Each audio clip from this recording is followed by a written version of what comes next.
ছাত্র জনতার রোষে ধ্বংসস্তূপ শেখ মুজিবের বাড়ি, খুলনায় হাসিনা গেস্ট হাউস তছনছ, কিশোরগঞ্জে সাবেক রাষ্ট্রপতির বাসা ভাঙচুর, ফ্যাসিবাদের চিহ্ন না রাখার ঘোষণা। ভাঙচুরের চেষ্টা কঠোরভাবে প্রতিহত করে দোষীদের বিচার করা হবে, প্রধান উপদেষ্টার কার্যালয়ের বিবৃতি। ভারতে বসে হাসিনার বক্তব্যে ভারপ্রাপ্ত হাই কমিশনারকে তলব ঢাকার।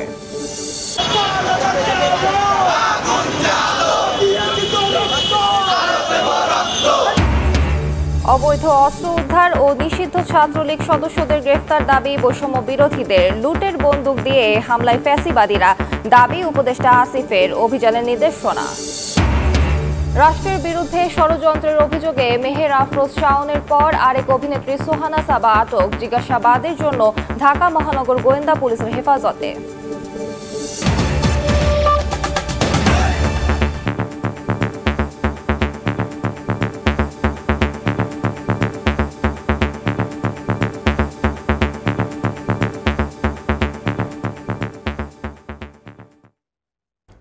ভোরের সময় সঙ্গে আছি আমি আলিশা ইসলাম।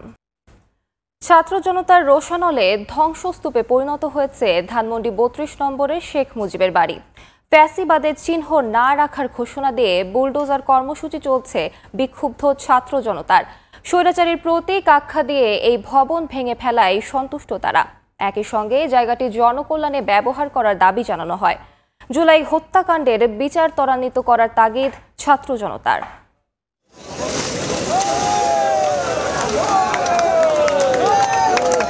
ধানমন্ডি ৩২-এর ১০ নম্বর বাড়ি, যে ভবনের সামনের রাস্তাতেও প্রবেশ করতে পারতেন না সাধারণ মানুষ, তার ধ্বংসস্তূপের ওপর দাঁড়িয়ে উল্লাস ছাত্র জনতার। বুধবার রাত ৮টা থেকে বিক্ষুব্ধ ছাত্র জনতা নানা স্লোগান দিতে দিতে ধানমন্ডি ৩২ নম্বরে জড়ো হতে থাকেন। এরপর রাত ১১টা থেকে এক্সক্যাভেটর দিয়ে বাড়িটি গুঁড়িয়ে দেওয়ার কাজ শুরু হয়। রাতভর চলে ভাঙার কাজ, সকালে বাড়ে কাজের গতি। অর্ধেকের বেশি অংশ গুঁড়িয়ে দিয়ে চলে যায় এক্সক্যাভেটরটি। স্বৈরাচারীর প্রতীক আখ্যা দিয়ে এই ভবন ভেঙে ফেলায় সন্তুষ্ট ছাত্র জনতা। আজকে ইতিহাসের সাক্ষী হতে আসলাম, কারণ হয়তো একদিন আমাদের ছেলেমেয়েরা এগুলো বইতে পড়বে, তখন হয়তো তাদেরকে বলতে পারবো যে না, আমি ওখানে ছিলাম। একটি শহীদের রক্তের বিনিময় হচ্ছে কি শেখ মুজিবের ইতিহাস বা শেখ হাসিনার ইতিহাস কি যে বেশি দামি? এমন রাজনীতি আমরা চাই না যে রাজনীতির কারণে একজন যাবে আর তার সব ধ্বংস হয়ে যাবে।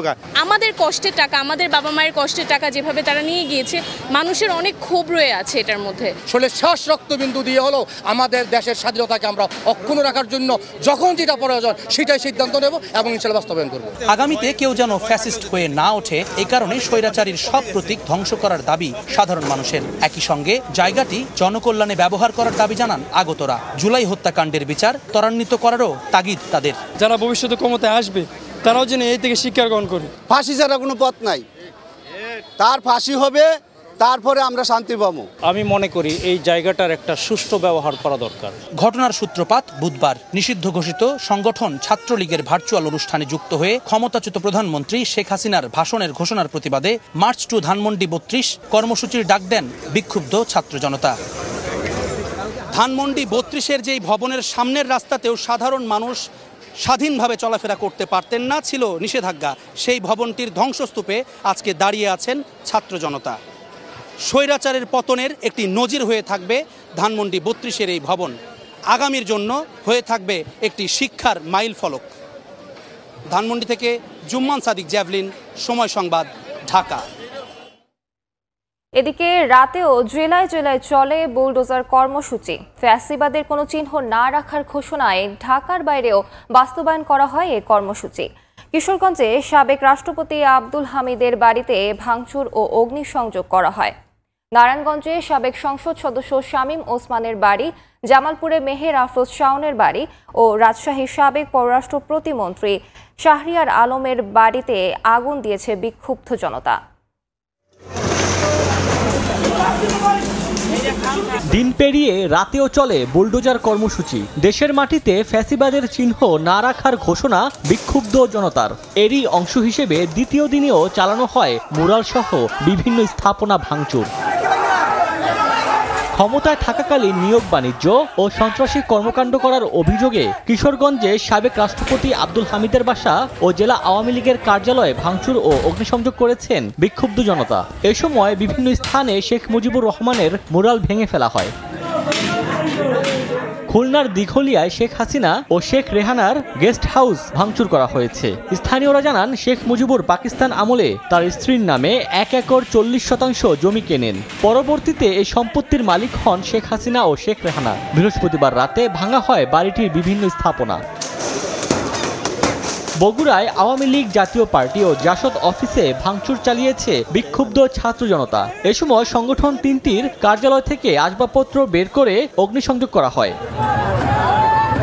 ফেনী 1 আসনের সাবেক সংসদ সদস্য ও শেখ হাসিনার সাবেক প্রোটোকল কর্মকর্তা আলাউদ্দিন আহমেদ চৌধুরী নাসিমের বাড়ি ও জেলা আওয়ামী লীগ অফিস ভাঙচুর ও অগ্নিসংযোগ করেছে ছাত্র জনতা। পরে সেখান থেকে প্রায় 3 কিলোমিটার পথ মিছিল করেন তারা। ভোলা জেলা আওয়ামী লীগ অফিস ও শেখ মুজিবুর রহমানের 4টি মুরাল এক্সকেভেটর দিয়ে গুড়িয়ে দেওয়া হয়। নারায়ণগঞ্জ শহরের চাচারায় সাবেক সংসদ সদস্য শামীম ওসমানের দাদার বাড়ি ভেঙে আগুন দেয় বিক্ষুব্ধ জনতা। এছাড়া জামালপুর সদরের অভিনেত্রী মেহের আফরোজ শাওনের বাড়িতে আগুন দেয় বিক্ষুব্ধ ছাত্র জনতা। ওমর ফারুক, সময় সংবাদ। দেশের কোনো প্রতিষ্ঠান ও স্থাপনায় ভাঙচুর কিংবা অগ্নিসংযোগের চেষ্টা কঠোরভাবে প্রতিহত করার ঘোষণা দিয়েছে অন্তর্বর্তী সরকার। মধ্যরাতে প্রধান উপদেষ্টার কার্যালয় থেকে পাঠানো বিবৃতিতে বলা হয়, অন্তর্বর্তী সরকার গভীর উদ্বেগের সঙ্গে লক্ষ্য করছে যে কিছু ব্যক্তি ও গোষ্ঠী সারা দেশে বিভিন্ন প্রতিষ্ঠান ও স্থাপনায় ভাঙচুর ও অগ্নিসংযোগের চেষ্টা করছে। সরকার এই ধরনের কর্মকাণ্ড শক্তভাবে প্রতিহত করবে। বিবৃতিতে আরও বলা হয়, জনগণের জানমাল রক্ষায় প্রস্তুত অন্তর্বর্তী সরকার। কোনো উস্কানিমূলক কর্মকাণ্ডের মাধ্যমে দেশকে অস্থিতিশীল করার চেষ্টা করা হলে দায়ী ব্যক্তি ও গোষ্ঠীর বিরুদ্ধে আইনশৃঙ্খলা বাহিনী তাৎক্ষণিকভাবে কঠোর ব্যবস্থা নেবে এবং দোষীদের বিচারের মুখোমুখি দাঁড় করাবে। এর আগে বৃহস্পতিবার ধানমন্ডি 32 নম্বরে শেখ মুজিবুর রহমানের বাড়ি ভাঙার ঘটনায় একটি বিবৃতি দেওয়া হয় প্রধান উপদেষ্টার কার্যালয় থেকে। সেখানে হামলার ঘটনাকে অনাকাঙ্ক্ষিত অভিহিত করা হয়। ভারতে শেখ হাসিনার বক্তব্যের জেরে ভারপ্রাপ্ত হাই কমিশনারকে তলব করে প্রতিবাদ জানিয়েছে পররাষ্ট্র মন্ত্রণালয়। বৃহস্পতিবার বিকেলে ব্রিফিংয়ে এ তথ্য জানান পররাষ্ট্র উপদেষ্টা তৌহিদ হোসেন। শেখ হাসিনার অবিরাম বিবৃতির কারণেই ছাত্র জনতা বিক্ষুব্ধ হয়ে ভাঙচুর চালিয়েছে বলেও জানান পররাষ্ট্র উপদেষ্টা। শেখ হাসিনা ভারতে থেকে যেসব বক্তৃতা বিবৃতি দিচ্ছেন সেটাকে ছাত্র জনতা ভালোভাবে নেয়নি এবং তিনি অবিরাম যেহেতু প্রভোগ করতে থেকেছেন তারই ফলশ্রুতিতে এই ঘটনাটা ঘটছে বলে আমাদের বিশ্বাস। এটাকে আমরা ক্ষোভের বহিঃপ্রকাশ হিসেবেই দেখব, কিন্তু তারপরেও এরকম ঘটনার পুনরাবৃত্তি রোধ করার চেষ্টা করতে হবে। ভারতকে আমরা লিখিতভাবে, আপনারা জানেন, লিখিতভাবে আমরা অনুরোধ করেছি যে শেখ হাসিনাকে রেস্ট্রেইন করার জন্য, যাতে করে তিনি এই ধরনের বক্তব্য বিবৃতি না দেন যেটা বাংলাদেশের বিপক্ষে যাচ্ছে। সারা দেশে গণহত্যা সহ বিভিন্ন মামলায় এজাহারভুক্ত নিষিদ্ধ ছাত্রলীগ সদস্যদের গ্রেফতার এবং অবৈধ অস্ত্র উদ্ধারে অভিযান চালানোর দাবিতে বৃহস্পতিবার মধ্যরাতে রাজধানীর মিন্টো রোডে অবস্থান নেন বৈষম্য বিরোধী ছাত্র আন্দোলনের নেতাকর্মীরা। পরে উপদেষ্টা আসিফ মাহমুদ সজীব ভুইয়ার আশ্বাসে অবস্থান কর্মসূচি থেকে সরে আসেন তারা। এ সময় উপদেষ্টা বলেন, জুলাই আন্দোলনের সময় লুট হওয়া অস্ত্র দিয়ে এখন হামলা করছে ফ্যাসিবাদীরা। অভিযান পরিচালনায় নির্দেশনা দিয়েছে সরকার।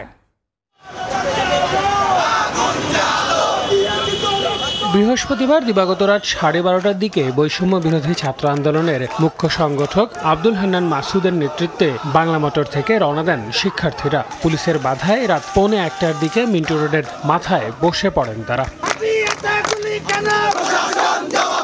এ সময় স্লোগানে সারা দেশ থেকে অবৈধ অস্ত্র উদ্ধারের অভিযান পরিচালনার দাবি তোলেন বৈষম্য বিরোধী ছাত্র আন্দোলনের নেতাকর্মীরা। এ সময় নিষিদ্ধ ঘোষিত ছাত্রলীগের সদস্য সহ বিভিন্ন মামলায় এজাহারভুক্ত আসামিদের গ্রেফতারে অভিযান পরিচালনার ঘোষণা না আসা পর্যন্ত অবস্থান কর্মসূচি চালিয়ে যাওয়ারও ডাক আসে। যারা এজাহারভুক্ত আসামি তাদের পর্যন্ত অ্যারেস্ট করা হয় নাই, যারা হত্যা মামলার আসামি বিভিন্ন কারণে তাদের অ্যারেস্ট করা হয় নাই, তাহলে স্বরাষ্ট্র উপদেষ্টা করছেটা কি বাংলাদেশে? তার কাজটা কি? যদি অস্ত্র উদ্ধার করতে না পারে তাহলে আমাদেরকে বলুক, আমাদেরকে গুলি করে মেরে ফেলুক। আমরা এখানে এসেছি, আমাদেরকেও গুলিটা করে দিক, তাহলে আমরা মরে যাই। নিষিদ্ধ ছাত্র সংগঠন, জঙ্গি ছাত্র সংগঠন, ছাত্রলীগের প্রত্যেকটি সন্ত্রাসীকে 24 ঘন্টার মধ্যে গ্রেফতার করার জন্য চিরুনি অভিযান পরিচালনা করতে হবে। পরে ঘটনাস্থলে আসেন উপদেষ্টা আসিফ মাহমুদ। ছাত্র আন্দোলনের সময় লুট হওয়া অস্ত্র দিয়ে এখন হামলা করছে ফ্যাসিবাদীরা উল্লেখ করে তিনি বলেন, সরকারের উপর পর্যায় থেকে নির্দেশনা দেয়া হয়েছে, হুমকি স্বরূপ হলে তাদের ছাড় দেওয়া হবে না। পরাজিত ফ্যাসিবাদী শক্তি নানাভাবেই আরও বিভিন্ন জায়গা থেকে অস্ত্র বাংলাদেশে ঢোকানোর এবং দেশের পরিস্থিতি অস্থিতিশীল করার চেষ্টা করছে। যে অস্ত্রগুলো জনগণের জন্য হুমকি স্বরূপ এখনও বাইরে আছে, সেগুলো দ্রুত উদ্ধার করার জন্য আমরা সরকারের সর্বোচ্চ পর্যায় থেকে নির্দেশনা দিব এবং আপনারা খুব দ্রুতই এর দৃশ্যমান সাফল্য দেখতে পাবেন। উপদেষ্টার এমন আশ্বাস পেয়ে অবস্থান কর্মসূচি থেকে সরে আসে বৈষম্য বিরোধী ছাত্র আন্দোলন। আল আমিন তুষার, সময় সংবাদ, ঢাকা।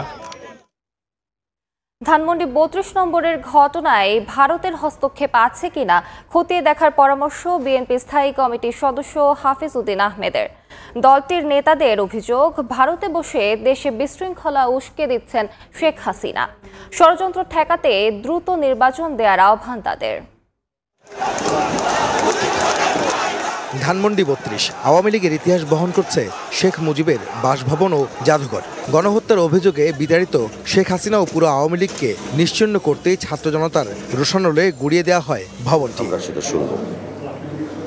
রাজনৈতিক মহলে এর প্রতিক্রিয়া কি? অন্যতম বড় রাজনৈতিক দল বিএনপিরই বা কি অবস্থান এই ইস্যুতে?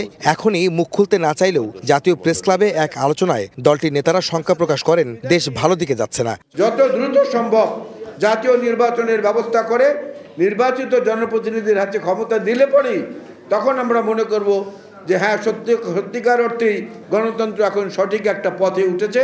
বিএনপির স্থায়ী কমিটির সদস্য অবসরপ্রাপ্ত মেজর হাফিজ উদ্দিন আহমেদ ধানমন্ডি ৩২-এর ভবন ভাঙার ইস্যুতে সরকারের ভূমিকা কি তা জানতে চান। গতকালকে যে ঘটনা ঘটেছে সেটি এখনো চলমান, সেটি এখনো শেষ হয় নাই।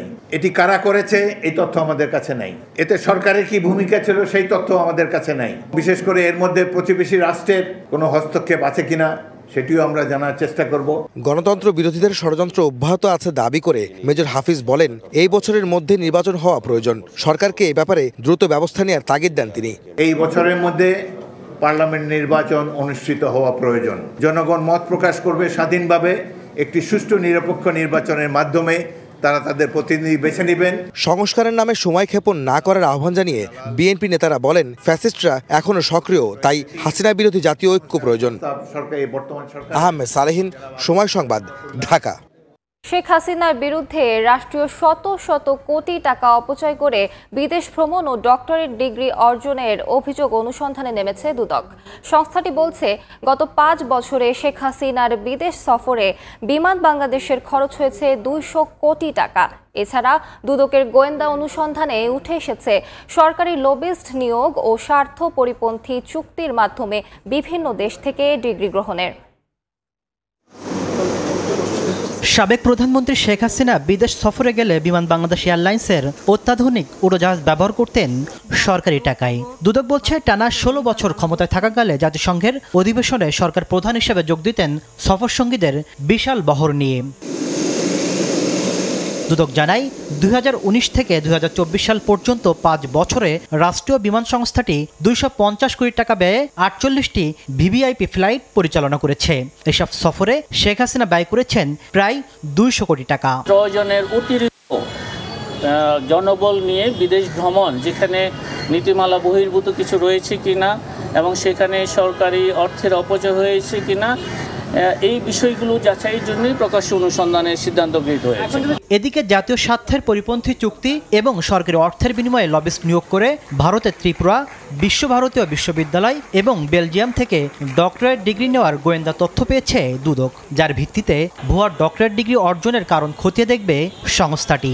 ডিগ্রি অর্জনের ক্ষেত্রে সরকারি কোনো অর্থের অপচয় হয়েছে কিনা, সরকারি অর্থের কোনো বিষয় এখানে ছিল কিনা, জাতীয় স্বার্থের পরিপন্থী কোনো চুক্তির বিনিময়ে এই ধরনের ডিগ্রি অর্জন করা হয়েছে কিনা, এই সব বিষয়গুলোই অনুসন্ধানকালে দেখা হবে। এদিন ঋণের নামে ন্যাশনাল ব্যাংক থেকে 910 কোটি টাকা আত্মসাতের অভিযোগে দেশ টিভির এমডি আরিফ হাসান, শিকদার পরিবার সহ সংশ্লিষ্টদের বিরুদ্ধে 4টি মামলা করেছে দুদক। তাসলিম তৌহিদ, সময় সংবাদ, ঢাকা। রাজধানীর ধানমন্ডি থেকে অভিনেত্রী ও নির্মাতা মেহের আফরোজ শাওনকে আটক করেছে পুলিশের গোয়েন্দা শাখা। জিজ্ঞাসাবাদের জন্য তাকে ডিবি কার্যালয়ে নেওয়া হয়েছে। রাতে ধানমন্ডি থেকে শাওনকে আটকের তথ্য নিশ্চিত করেন ডিএমপি গোয়েন্দা শাখার অতিরিক্ত কমিশনার রেজাউল করিম মল্লিক। শাওনকে কেন আটক করা হয়েছে এ ব্যাপারে ডিএমপির উপ কমিশনার তালেবুর রহমান জানান, রাষ্ট্রবিরোধী ষড়যন্ত্রের অভিযোগে জিজ্ঞাসাবাদের জন্য শাওনকে ডিবি কার্যালয়ে নেওয়া হয়েছে। এর কিছুক্ষণ পর অভিনেত্রী সোহানা সাবাকেও আটক করে নিয়ে যায় গোয়েন্দা পুলিশ। তাকেও জিজ্ঞাসাবাদ করায় কথা বলা হয়েছে। প্রধান উপদেষ্টার সঙ্গে সাক্ষাতের আশ্বাসে 7.5 ঘন্টা পর শাহবাগ থেকে অবরোধ তুলে নিল শহীদ পরিবারের সদস্যরা। জুলাই অভ্যুত্থানে শহীদ ও আহতদের রাষ্ট্রীয় স্বীকৃতি, দ্রুত বিচার সহ 3 দফা দাবিতে অবস্থান নেন তারা। তাদের সঙ্গে দেখা করে জাতীয় নাগরিক কমিটির মুখ্য সংগঠক সার্জিস আলম বলেন, বর্তমান সরকারের আমলেই গণহত্যার বিচার করতে হবে। শাহবাগের অবরোধ করে বেলা 11টা থেকে সবগুলো রাস্তার মুখ আটকে দেয় জুলাই 24 শহীদ পরিবার। শুরুতে 6 দফা থাকলেও পরে জানানো হয় দাবি 3টি। জুলাই আন্দোলনের বিচার ও পুনর্বাসনের জন্য আর অপেক্ষা করতে চায় না ভুক্তভোগী পরিবার। উনি আমাদের দাবিদার সাথে যদি একমত থাকে উনি আমাদেরকে লিখিত দিবে, দেন আমরা এই অবস্থান কর্মসূচি ত্যাগ করব। বিকেল 3টা নাগাদ শাহবাগে প্রধান উপদেষ্টার কার্যালয় থেকে ফরমান নিয়ে যান পুলিশের অতিরিক্ত কমিশনার নজরুল ইসলাম। আগামী রোববার জুলাই আন্দোলনে শহীদ পরিবারের সঙ্গে বৈঠকে বসার প্রস্তাব দেয় প্রধান উপদেষ্টা কার্যালয়। তবে তা মানতে আপত্তি জানান বিক্ষোভকারীরা। শহীদ পরিবারের সদস্যদের সাথে আগামী রবিবারে বসার জন্য উনি সিদ্ধান্ত নিচ্ছে এবং এই মেসেজটাই আমাদেরকে দিচ্ছে।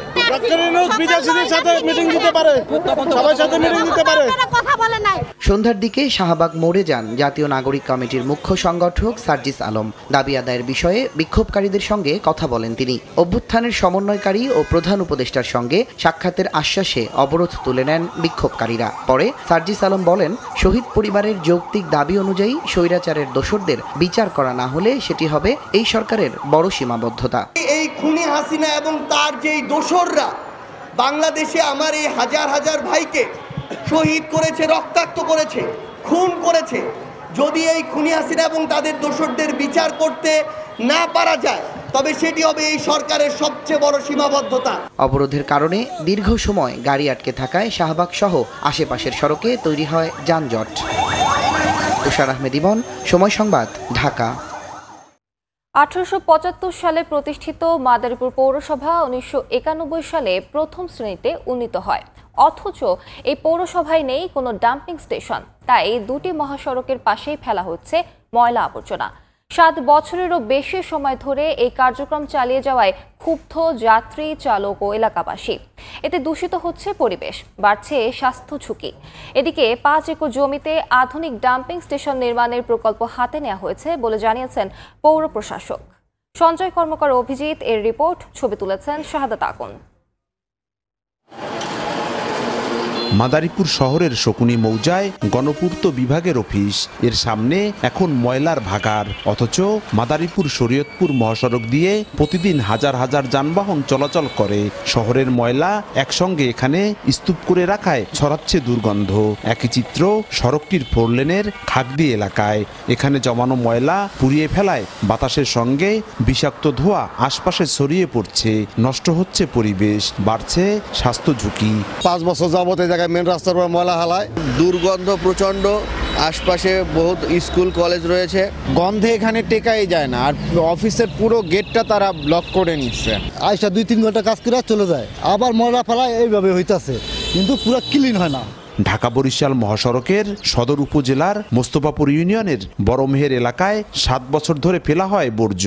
পাহাড় সমান উঁচু হয়েছে এই ময়লা। 5 আগস্ট আওয়ামী লীগ সরকার পতনের পর বাধার মুখে এই কার্যক্রম সরিয়ে নতুন করে ময়লা ফেলা হচ্ছে মহাসড়কের ডাসার উপজেলার পান্তাপাড়া এলাকায়। পৌরসভার ময়লা মহাসড়কে ফেলায় ক্ষুব্ধ যাত্রী, চালক, পথচারী ও স্থানীয়রা। এগো বাসার সামনের ময়লা আমার বাসার সামনে ফেলায়, আমি কি সিটি কর্পোরেশনের ট্যাক্স দিই না? ধোঁয়া এবং গন্ধতে মনে করে যাইতে নাক বন্ধ হয়ে যেতে হয়। বিকল্প কোনো ব্যবস্থা আছে কিনা এটা সরকারের কাছে আমাদের বিশেষভাবে আবেদন। পৌর প্রশাসক জানান, সমস্যা সমাধানে 69 কোটি টাকার প্রকল্প হাতে নেওয়া হয়েছে। 1 বছরের মধ্যেই হবে বাস্তবায়ন। আশা করছি আমরা এই মামলাটা মোকাবেলা করে আমরা এই প্রজেক্টটা হাতে নিতে পারবো, তখন আর এই সমস্যাটা থাকবে না। কিন্তু ততদিন আপনার বছরখানেক আমাদেরকে বিকল্প ব্যবস্থা খুব অচিরেই আমাদেরকে সন্ধান করতে হবে, যেখানে আমরা আপাতত ডাম্পিং করতে পারি। মাদারীপুর পৌরসভার 9টি ওয়ার্ডের 34টি মৌজায় 2 লাখ মানুষের বসবাস। ময়লা অপসারণে 111 জন পরিচ্ছন্নতা কর্মী, 30 জন ভ্যান ও ট্রাক চালক নিয়োজিত রয়েছেন। ব্রিটিশ আমলে প্রতিষ্ঠিত হয় মাদারীপুর পৌরসভা। 150 বছরের পুরনো এই পৌরসভায় দীর্ঘদিনেও গড়ে ওঠেনি ডাম্পিং স্টেশন। মহাসড়কের পাশে এভাবে ময়লা ফেলায় পৌরসভার অব্যবস্থাপনাকে দুষছেন ভুক্তভোগীরা। সঞ্জয় কর্মকার, অভিজিৎ, সময় সংবাদ, মাদারীপুর। নেই পরিবেশ ছাড়পত্র, কারখানার দূষিত বর্জ্য মিশছে আশপাশের পুকুর ও ফসলি জমিতে। তারপরও নির্বিঘ্নে ব্যাটারি উৎপাদন করছে নরসিংদীর পলাশ উপজেলার ফুলবাড়িয়া গ্রামের জিন1 স্টোরেজ লিমিটেড নামে প্রতিষ্ঠান। কারখানার বর্জ্যে ক্ষতিগ্রস্ত অন্তত 3000 একর কৃষিজমি। মানুষের পাশাপাশি বিভিন্ন রোগে আক্রান্ত হচ্ছে গবাদি পশু। এ বিষয়ে আইনগত ব্যবস্থা নিতে ঊর্ধ্বতন কর্তৃপক্ষকে জানিয়েছে পরিবেশ অধিদপ্তর। আশিকুর রহমান পিয়ালের পাঠানো তথ্য ও মাহমুদুল হাসান মাহফুজের ছবি নিয়ে রিপোর্ট। কারখানা থেকে দূষিত বর্জ্য এসে পড়ছে পাশের পুকুরে। ছোট নালা করে এই বর্জ্য ফেলা হচ্ছে ফসলি জমিতে। আবার পুকুর থেকে মেশিনের সাহায্যেও তরল বর্জ্য নিষ্কাশন করা হচ্ছে জমিগুলোতে। 2019 সালে নরসিংদীর পলাশ উপজেলার ফুলবাড়িয়া গ্রামে নির্মাণ করা হয় জিন1 স্টোরেজ লিমিটেড নামে একটি ব্যাটারি তৈরির কারখানা। এখানকার এসিডযুক্ত তরল বর্জ্য আশপাশের ফসলি জমি ও পুকুরে যাওয়ায় দেখা দিয়েছে বিপর্যয়। এলাকাবাসী জানান, কারখানার বর্জ্যে ফুলবাড়িয়া সহ পার্শ্ববর্তী দক্ষিণ দেউড়া, কালাপাইকা এবং মালিতা গ্রামের ক্ষতিগ্রস্ত হয়েছে অন্তত 3000 একর কৃষিজমি। মানুষের পাশাপাশি বিভিন্ন রোগে আক্রান্ত হচ্ছে গবাদি পশুও। কেউ প্রতিবাদ করলে হামলা মামলার মাধ্যমে দমিয়ে রাখা হচ্ছে। 3000 বিঘা জমি নষ্ট হইতেছে। এই পানি আমরা কলেজে যাই, কলেজে খাইয়ে পানি খাই আমরা পোলাফান আগর অসুবিধা হইতেছে। আন্দোলন করার পরে কিছুদিন বন্ধ রাখে ফ্যাক্টরি, আবার দেখা গেছে তারা কিভাবে চালায় নেয়। ওদের কোনো পরিবেশ অধিদপ্তরের ছাড়পত্র নাই, কোনো ট্রেড লাইসেন্স নাই, মানে কোনো ডকুমেন্টসই ওদের নাই। কারখানার ব্যবস্থাপকও স্বীকার করলেন, পরিবেশ ছাড়পত্র নেই প্রতিষ্ঠানটির। পরিবেশের ছাড়পত্র যেটা আমরা আবেদন করেছি, সেটা আমাদেরকে কিছু রিকোয়ারমেন্ট দিয়েছে যে এই ডকুমেন্টস লাগবে, আমরা ওই ডকুমেন্টসগুলো সাবমিট করেছি। এখন ফাইল অন দ্য প্রসেস। পরিবেশ অধিদপ্তর জানায়, অনুমোদনহীন এই কারখানার সরেজমিনে পরিদর্শন করে মিলেছে সত্যতা। এ বিষয়ে আইনগত ব্যবস্থা নিতে জানানো হয়েছে ঊর্ধ্বতন কর্তৃপক্ষকে। আর জেলা প্রশাসন বলছে, বিষয়টি নিয়ে তারা অপেক্ষায় আছেন আদালতের নির্দেশনার।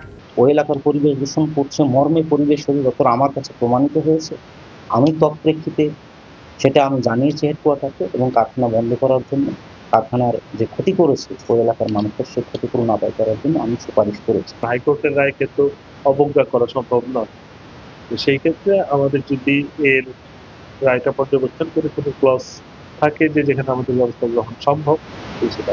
জিন1 স্টোরেজ লিমিটেডের কারখানায় 8টি নাম সর্বস্ব ব্র্যান্ডের ব্যাটারি তৈরি করা হচ্ছে। সময় সংবাদ, নরসিংদী। আইন না মেনে নারায়ণগঞ্জের শীতলক্ষা, বুড়িগঙ্গা, মেঘনা, ব্রহ্মপুত্র সহ সব নদীতে চলাচল করছে বালখেট। নৌযানগুলোর বেপরোয়া চলাচলে প্রায়ই ঘটছে দুর্ঘটনা। এতে নদী পারাপারে আতঙ্কে থাকেন যাত্রীরা। কর্তৃপক্ষ বলছে, বালখেটের চলাচল নিয়ন্ত্রণ করতে নেওয়া হচ্ছে কঠোর ব্যবস্থা। শওকত আলী সৈকতের পাঠানো তথ্য ও আরিফ হোসেনের ছবি নিয়ে রিপোর্ট। নদীতে যত্রতত্র চলাচল করছে বালখেট। পাশেই ঝুঁকি নিয়ে নৌকায় করে নদী পার হচ্ছেন এলাকাবাসী। সূর্যাস্ত থেকে সূর্যোদয় পর্যন্ত নদীতে বালখেট চলাচলে সরকারি নিষেধাজ্ঞা রয়েছে। পাশাপাশি জনবহুল স্থান ও খেয়াঘাট অতিক্রমের সময় হর্ন বাজানো সহ গতি কমিয়ে চলাচলে বাধ্যতামূলক করা হয়েছে। এসব নিয়ম না মেনে নারায়ণগঞ্জের শীতলক্ষা, বুড়িগঙ্গা, মেঘনা, ব্রহ্মপুত্র সহ সব নদীতে চলাচল করছে বালখেট। সংশ্লিষ্টরা বলছেন, নৌযানগুলোর বেপরোয়া চলাচলে প্রায় ঘটছে দুর্ঘটনা। এতে নদী পারাপারে আতঙ্কে থাকেন যাত্রীরা। অনর্গল চলতেছে, কোনো লাইট নাই, কোনো সাইরেন নাই, কিচ্ছু নাই। 7টা ক্ষমা নাই মনে করে এদিকে যেতে পারি এদিকে যেতে পারি না, আমাদের প্যাসেঞ্জার মনে হয় হইলে আমাকে লাগা যায় আরো রাস্তা কোনো লাইট মাইট মারে না, সিগন্যাল দেয় না, কোনো কিছু না, এমন অ্যাক্সিডেন্ট একটা দুর্ঘটনা ঘটে জায়গা। পারাপারের সময় তো সবসময় আতঙ্কিত থাকি, কারণ হচ্ছে বাল্কগেটগুলো বেপরোয়াভাবে চলাফেরা করে। নৌ পুলিশ যারা আছে তারাও একটা নিরাপত্তার বেষ্টনী করে দেওয়া যে এতটা থেকে এতটা বন্ধু বাল্কগেট পার হবে। তবে কর্তৃপক্ষ বলছে বাল্কহেডের চলাচল নিয়ন্ত্রণ করতে নেওয়া হচ্ছে কঠোর ব্যবস্থা। নৌ পুলিশকে আমরা চিঠি দিয়েছি এবং তারা রাত্রে যেন না চলাচল করতে পারে সেই বিষয়ে তারা কঠোর নজরদারি করবেন। শীতলক্ষা নদীতে এখানে টহলের ব্যবস্থা রেখেছি এবং এই বাল্কহেডের বিরুদ্ধে আমরা নিয়মিত প্রসিকিউশন, নিয়মিত মামলা সকল কিছু ব্যবস্থা করা হচ্ছে। বিআইডব্লিউটি এর তথ্য মতে গত 1 বছরে নারায়ণগঞ্জের বিভিন্ন নদীতে বাল্কহেডের কারণে অন্তত 10টি দুর্ঘটনা ঘটেছে। এসব ঘটনায় 193টি মামলা করা হয়েছে। সময় সংবাদ, নারায়ণগঞ্জ। ফরিদপুর শহর রক্ষা বাঁধের পাশে রাতের আধারে অবৈধভাবে বালু উত্তোলন করছে প্রভাবশালী চক্র। এলাকাবাসী জানান, বালু উত্তোলন করায় হুমকির মুখে শহর রক্ষা বাঁধ ও নদী তীরবর্তী বসত বাড়িগুলো। তবে জড়িতদের বিরুদ্ধে শিগগিরই ব্যবস্থা নেওয়ার আশ্বাস স্থানীয় প্রশাসনের। শিকদার স্বজনের পাঠানো তথ্য ও ছবি নিয়ে রিপোর্ট। রাতের আধারে এক্সকাভেটর দিয়ে মাটি কাটা হচ্ছে, পরে ট্রাকে তা পরিবহন করা হচ্ছে অন্যত্র। ফরিদপুর সদর উপজেলার ডিক্রিরচর ইউনিয়নের 1.5 কিলোমিটার জুড়ে বিভিন্ন পয়েন্টে অবৈধভাবে বালু উত্তোলন করছে একাধিক চক্র। রাতে মাটি কেটে দিনে এক্সকাভেটর ও ট্রাকগুলো রাখা হয় নদীর অদূরে, আর শ্রমিকরা থাকেন লোকচক্ষুর অন্তরালে। বালু উত্তোলন করায় হুমকির মুখে রয়েছে শহর রক্ষা বাঁধ ও নদী তীরবর্তী বসত বাড়িগুলো। এরই মধ্যে ওই এলাকায় শুরু হয়েছে ভাঙন।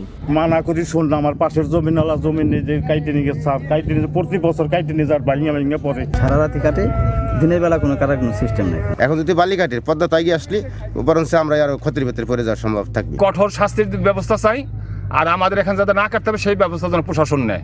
এলাকাবাসীর অভিযোগ পেয়ে চলতি সপ্তাহে ঘটনাস্থল পরিদর্শন করেন প্রশাসনের কর্মকর্তারা। পানি উন্নয়ন বোর্ড জানায়, মাটি কাটা বন্ধ না হলে ধসে যেতে পারে বাঁধ। এটাকে যদি আমরা এখন টিকায় না রাখতে পারি, আমাদের অদূর ভবিষ্যতে ফ্লাড এমবেটমেন্টটা ক্ষতিগ্রস্ত হবে। এর ফলে হচ্ছে একসময় ফরিদপুর শহরটা হচ্ছে প্লাবিত হওয়ার সম্ভাবনা রয়েছে। তবে জড়িতদের বিরুদ্ধে শিগগিরই ব্যবস্থা নেওয়ার আশ্বাস সংশ্লিষ্ট কর্মকর্তার। অবৈধভাবে মাটি কেটে নিয়ে যাওয়া হচ্ছে, আমরা দেখি কারা কাটছে, সেটা তাদেরকে আইডেন্টিফাই করে আমরা এর বিরুদ্ধে আইনগত ব্যবস্থা নিই। সবাই মিলে সিদ্ধান্ত নিয়েছি, এই এলাকাতে বালু মাটি কাটা এই ধরনের কোনো কর্মকাণ্ড আজকে থেকে আর চলবে না। 2014 থেকে 15 অর্থ বছরে 165 কোটি টাকা ব্যয়ে 10.5 কিলোমিটার ফরিদপুর শহর রক্ষা বাঁধ নির্মাণ করে সরকার। সময় সংবাদ, ফরিদপুর। আলোর নিচে অন্ধকার। মাত্র 100 মিটার সেতুর অভাবে মুন্সিগঞ্জ জেলা শহরের একটি বড় অংশ বিচ্ছিন্ন। এতে ন্যূনতম পৌর সুবিধা থেকে বঞ্চিত কয়েক হাজার বাসিন্দা। দ্রুত সেতু নির্মাণের দাবি ভুক্তভোগীদের। সমস্যা সমাধানে ব্যবস্থা নেওয়ার আশ্বাস স্থানীয় সরকার বিভাগের।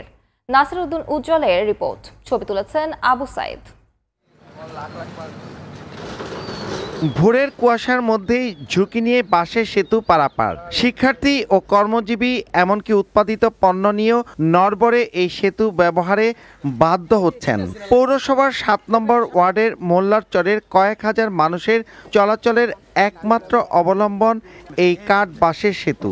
উঁচু নৌযান চলাচলের জন্য মাঝখানের অংশটি খোলা রাখা হয়েছে।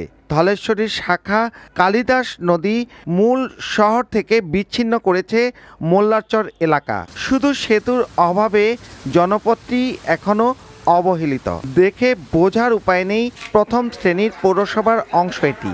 নেই পানি ও গ্যাস সংযোগ, অভ্যন্তরীণ সড়কেরও দুরবস্থা। স্কুলের ছাত্রছাত্রীরা আমরা যাইতে অসুবিধা, যাইতে পারি না। একটা অসুস্থ রোগী হয়ে গেলে কোনো বাইসান যাইতে পারি না। অ্যাক্সিডেন্টের একটা ভোগান্তি হয়ে যায়, মানুষ নিচে পড়ে যায় অনেক সময়। এই ব্রিজটা যদি হয়ে যায় তা আমাদের জন্য অনেক উপকার হবে। দেখা যাচ্ছে নির্বাচনের সময় হইলে ওনারা আসতো যেন আমরা ব্রিজ করে দেবো, তোমাকে তোমরা আমাদের নির্বাচন করো, আমরা এই করবো, বিভিন্ন রকমের প্রতিশ্রুতি দিত। আদতে কেউ এই কাজ করে নাই। সেতু নির্মাণ করে এলাকাটি মূল শহরের সঙ্গে যুক্ত করার আশ্বাস স্থানীয় সরকার বিভাগের। ব্রিজটা অনুমোদন হইতে গেলে একনেকে অনুমোদন হইতে হবে, তবে আশা করি ভবিষ্যতে এটা বাস্তবায়ন হবে। এলজিডির এক্সএম মহোদয়ের সাথে কথা বলেছি, আমাদের প্রয়োজন হলে তাদের হেল্প নিয়ে আসলে এই ব্রিজটা আমাদের করতে হবে।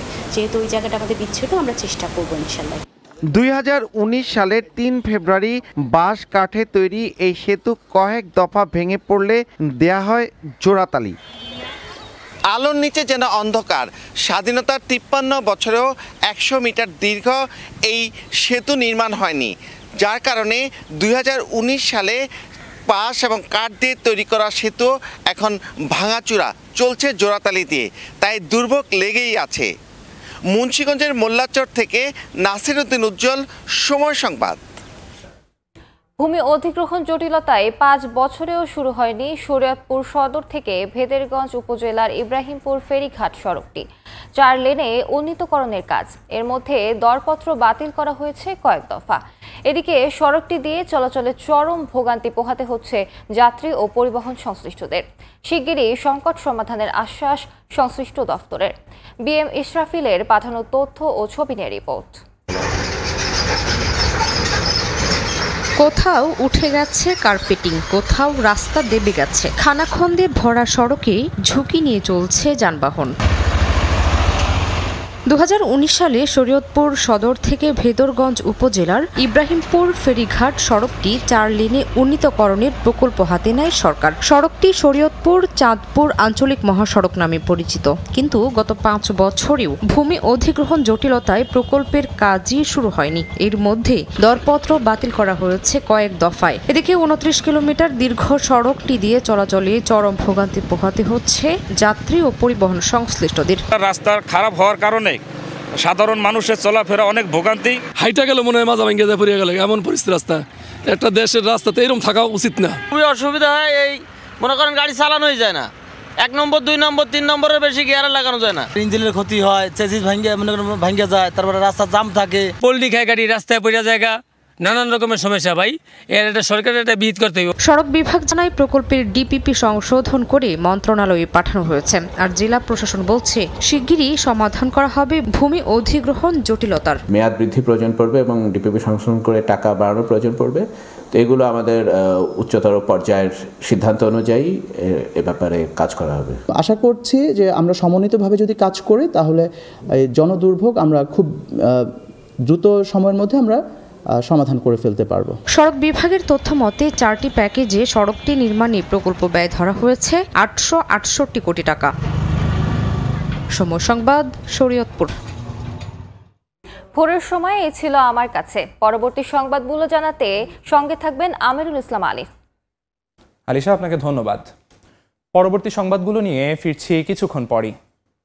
আন্তর্জাতিক বাজারে বুকিং রেট সর্বনিম্ন পর্যায়ে নেমে আসায় 1 লাখ মেট্রিক টন চাহিদার বিপরীতে 2,63,000 মেট্রিক টন ছোলা আমদানি হয়েছে বাংলাদেশে। শুধু জানুয়ারিতেই 97,000 মেট্রিক টন ছোলা আমদানি হওয়ায় প্রতি কেজি ছোলার দাম 90 থেকে 95 টাকায় নেমে এসেছে। সাখাওয়াত টিপুর ক্যামেরায় বিস্তারিত জানাচ্ছেন কমল দে। 2 মাস আগেও বিশ্ববাজারে অস্ট্রেলিয়ার ভালো মানের প্রতি মেট্রিক টন ছোলার বুকিং রেট ছিল 880 থেকে 900 মার্কিন ডলার। বর্তমানে সেই ছোলার বুকিং রেট কমে দাঁড়িয়েছে 680 থেকে 700 মার্কিন ডলারে। 2 মাস আড়াই মাস আগে আমরা বিক্রিতে কেজি প্রতি 120 টাকায়, সেটি এখন বিক্রি হচ্ছে 100 থেকে 95 টাকায়। এটার মূল কারণ হচ্ছে প্রতি টনে ডলার প্রতি প্রায় $200 কমেছে।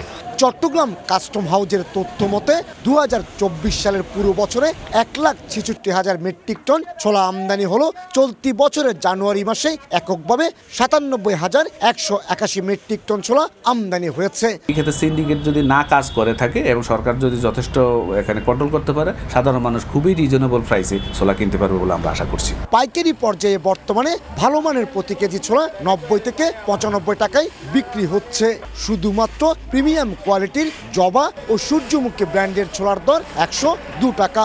অবশ্য এই ছোলা 1 মাস আগেও 122 টাকায় বিক্রি হতো। পর্যাপ্ত ছোলা আমদানি হয়েছে, আমদানি হওয়ার কারণে মোটামুটি বাজার সামঞ্জস্যতা আছে, দিন দিন ছোলার দাম কমতেছে।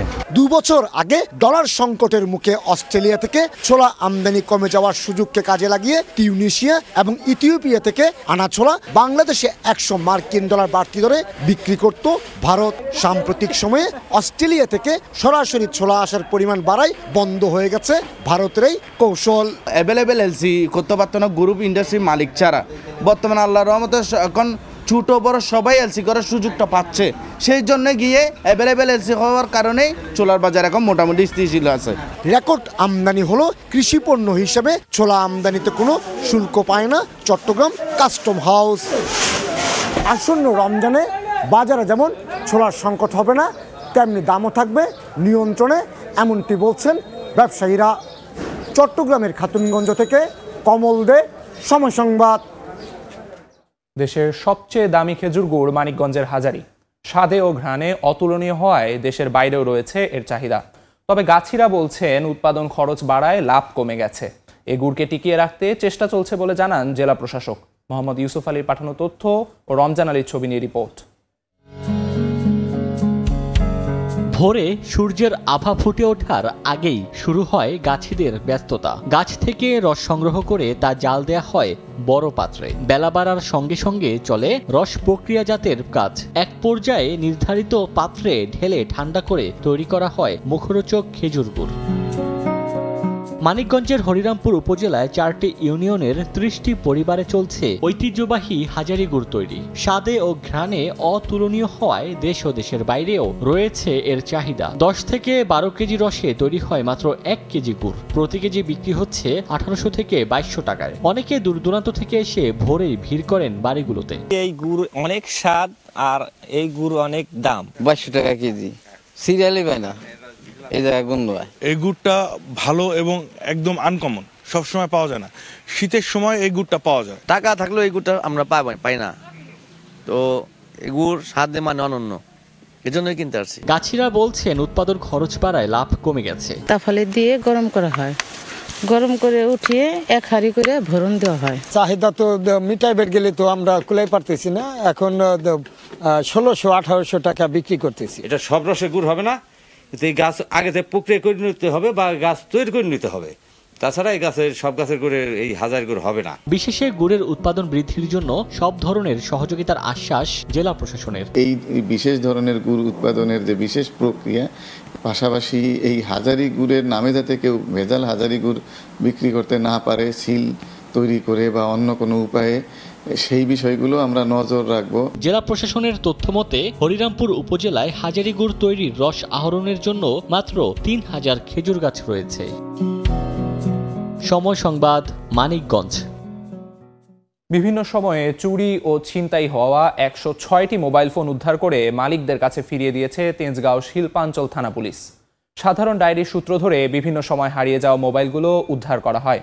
পুলিশের এ ধরনের অভিযান অব্যাহত থাকবে জানিয়ে সহকারী পুলিশ কমিশনার জানান, চুরি যাওয়া কোনো ক্রয় বিক্রয় বন্ধে মার্কেটগুলোতে চালানো হবে অভিযান। 8 মাস আগে পকেটমারের কবলে পড়ে মোহাম্মদ মামুনুর রশিদ হারিয়েছিলেন তার শখের মোবাইল ফোনটি। থানায় জিডি করলেও এক পর্যায়ে ছেড়ে দেন ফোনটি পাবার আশা। অবশেষে ভাগ্য সহায় হয়েছে তার। দীর্ঘ 8 মাস অপেক্ষার পর মিলেছে হারিয়ে যাওয়া মোবাইল ফোন। মামুনুর রশিদের মতো এমন 106 জন বিভিন্ন সময়ে হারিয়ে যাওয়া মোবাইল ফোন ফিরে পেয়েছেন। ফোন ফিরে পেয়ে অনেকে হয়ে পড়েন আবেগাপ্লুত। তাদের অক্লান্ত পরিশ্রম, তাদের যে বিভিন্ন কারণে আমরা মোবাইলটা পেয়েছি, এত করে আমাদের যে সামনের দিকে তাদের প্রতি যে আস্থা বিশ্বাসটা অনেকটা বেড়ে গেছে, যে আসলে হারালে এখন পাবো। যে আমরা আশা করি এভাবে যদি ওনারা যদি কাজ করে বা পাবলিক প্লেসে যদি পাবলিকরাও সচেতন হবে যে মোবাইল যদি চুরি হয়, চুরি করা মোবাইল যেন না কিনে। এদেরকে আইনের আওতায় আনা উচিত, যেমন আমার ফোনটা মনে করেন ভেঙে ফেলছে।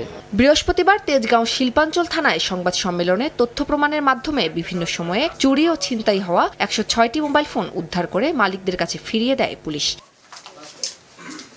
পুলিশ জানায়, চুরি যাওয়া ফোন ক্রয় বিক্রয় বন্ধে মার্কেটগুলোতে চালানো হবে অভিযান। 6টি থানার টিম গঠন করে একযোগে 500 কিংবা 1000 মোবাইল উদ্ধার করে তারপরে আমরা গ্রাহককে দেওয়ার চেষ্টা করব। যারা মোবাইল কিনছে তারা কিভাবে কোত্থেকে কিনছে, তাদের কাগজপত্র আছে কিনা সেদিকেও লক্ষ্য রাখার জন্য ক্রেতাদেরকে আমি আহ্বান জানাবো। সাধারণ মানুষের হারিয়ে যাওয়া মোবাইল ফোন উদ্ধারে পুলিশের এ ধরনের অভিযান অব্যাহত থাকবে বলেও সংবাদ সম্মেলনে জানানো হয়। উম্মে হানি, সময় সংবাদ, ঢাকা। ভারতীয় ভিসা জটিলতায় কমে এসেছে দুই দেশের মধ্যে পাসপোর্টধারী যাতায়াত। স্বাভাবিক সময়ে দিনে ভারত ভ্রমণে সংখ্যা 8000-এর ঘরে থাকলেও গতকাল বৃহস্পতিবার বেনাপোল বন্দর ব্যবহার করে মাত্র 423 বাংলাদেশি ভারতে গেছেন। তবে বাংলাদেশি দূতাবাস ভিসা প্রদান স্বাভাবিক রাখায় একই দিনে 856 ভারতীয় নাগরিক বাংলাদেশ ভ্রমণের সুযোগ পেয়েছেন। এ বিষয়ে বিস্তারিত জানতে বেনাপোল বন্দরে আছেন সহকর্মী আজিজুল হক। সরাসরি চলে যাচ্ছি তার কাছে। চিকিৎসা, ব্যবসা, উচ্চশিক্ষা গ্রহণ বা দর্শনীয় স্থান ঘুরতে অনেক বাংলাদেশি আসেন যারা ভারতে যাতায়াত করেন। তেমনি অনেক ভারতীয় আছেন যারা কম পয়সায় মেডিকেল পড়াশোনা, দর্শনীয় স্থান ঘুরতে বা ব্যবসার কাজে কিন্তু তারাও বাংলাদেশে আসা যাওয়া করেন। তবে বাংলাদেশিদের ভিসা প্রদানের ক্ষেত্রে ভারতীয় দূতাবাস নানা অজুহাতে এখনো স্বাভাবিকভাবে যে ভিসা প্রদান সেটি বন্ধ রাখায় কিন্তু বাংলাদেশিরা তাদের প্রয়োজনীয় কাজে ভারত যাতায়াত করতে পারছে না। স্বাভাবিক সময় প্রতিদিন 7 থেকে 8,000 পাসপোর্ট যাত্রী ভারত ভ্রমণের সুযোগ পেলেও সবশেষ গতকাল বেনাপোল বন্দর দিয়ে মাত্র 423 জন বাংলাদেশি আছেন যারা ভারতে ঢুকতে পেরেছেন। অন্যদিকে যারা ভারতীয় ভিসা প্রদানের ক্ষেত্রে বাংলাদেশি দূতাবাসগুলো তাদের কার্যক্রম স্বাভাবিক রাখায় অনায়াসে কিন্তু যারা ভারতীয় নাগরিক আছেন তারা বিভিন্ন প্রয়োজনে বাংলাদেশে আসা যাওয়া করতে পারছেন। সর্বশেষ গতকাল বেনাপোল স্থলবন্দর দিয়ে ভারত থেকে 856 জন ভারতীয় নাগরিক আছেন যারা বিভিন্ন প্রয়োজনে বাংলাদেশে আসা যাওয়া করতে পেরেছেন। এছাড়া আপনি জানেন যে জুলাই আগস্টে যে ছাত্র জনতা আন্দোলন, সেই আন্দোলনের সময় কিন্তু নিরাপত্তাজনিত কারণ দেখিয়ে ভারত সরকার যে বাংলাদেশ এবং ভারতের মধ্যে যাত্রী সেবায় যে বন্ধন রেল যাতায়াত করতো, সেই বন্ধন রেল যাতায়াত কিন্তু গত 20 জুলাই থেকে বন্ধ রেখেছে। এখনো পর্যন্ত কিন্তু সেই বন্ধন রেল চালু না করায় কিন্তু দুদেশের মধ্যে যে যাত্রী সেবা সেটি কিন্তু ব্যাহত হচ্ছে। পাশাপাশি সড়ক পথে যে শ্যামলী, সোয়ার্দ সহ বিভিন্ন যে পরিবহন যাত্রী সেবায় নিয়োজিত ছিল, সেই পরিবহন যাত্রী সেবার ক্ষেত্রেও কিন্তু ভিসা প্রদানের জটিলতার কারণে কিন্তু সেই পরিবহন যে যাত্রী সেবাও কিন্তু ব্যাহত হচ্ছে। বেনাপোল ইমিগ্রেশন থেকে যে আমরা তথ্য পেয়েছি তাতে দেখা গেছে গতকাল বেনাপোল স্থলবন্দর ব্যবহার করে বাংলাদেশ থেকে ভারতে গেছেন 423 জন বাংলাদেশি এবং 856 জন ভারতীয়, 3 জন নেপালীয় এবং 2 জন সুইডেন দেশের নাগরিক। এছাড়া গতকাল আমরা দেখতে পেয়েছি ভারত থেকে বাংলাদেশে এসেছেন 256 জন বাংলাদেশি এবং 801 জন যারা আছেন ভারতীয় নাগরিক। ফলে আমরা সবকিছু কথা বলে যেটি জানতে পেরেছি যে ভিসা প্রদান যে স্বাভাবিক না হয়, যেমন বাংলাদেশিরা ক্ষতিগ্রস্ত হচ্ছেন তেমন ভারতীয়রা ক্ষতিগ্রস্ত হচ্ছেন বলে ভারতীয় যে সমস্ত নাগরিক যারা বাংলাদেশে আসা যাওয়া করছেন তারা আমাদেরকে জানিয়েছেন। আপনি জানেন যে বেনাপোল স্থলবন্দর ব্যবহার করে যে সমস্ত পাসপোর্ট যাত্রী যাতায়াত করে থাকে এবং এই যাতায়াতের ক্ষেত্রে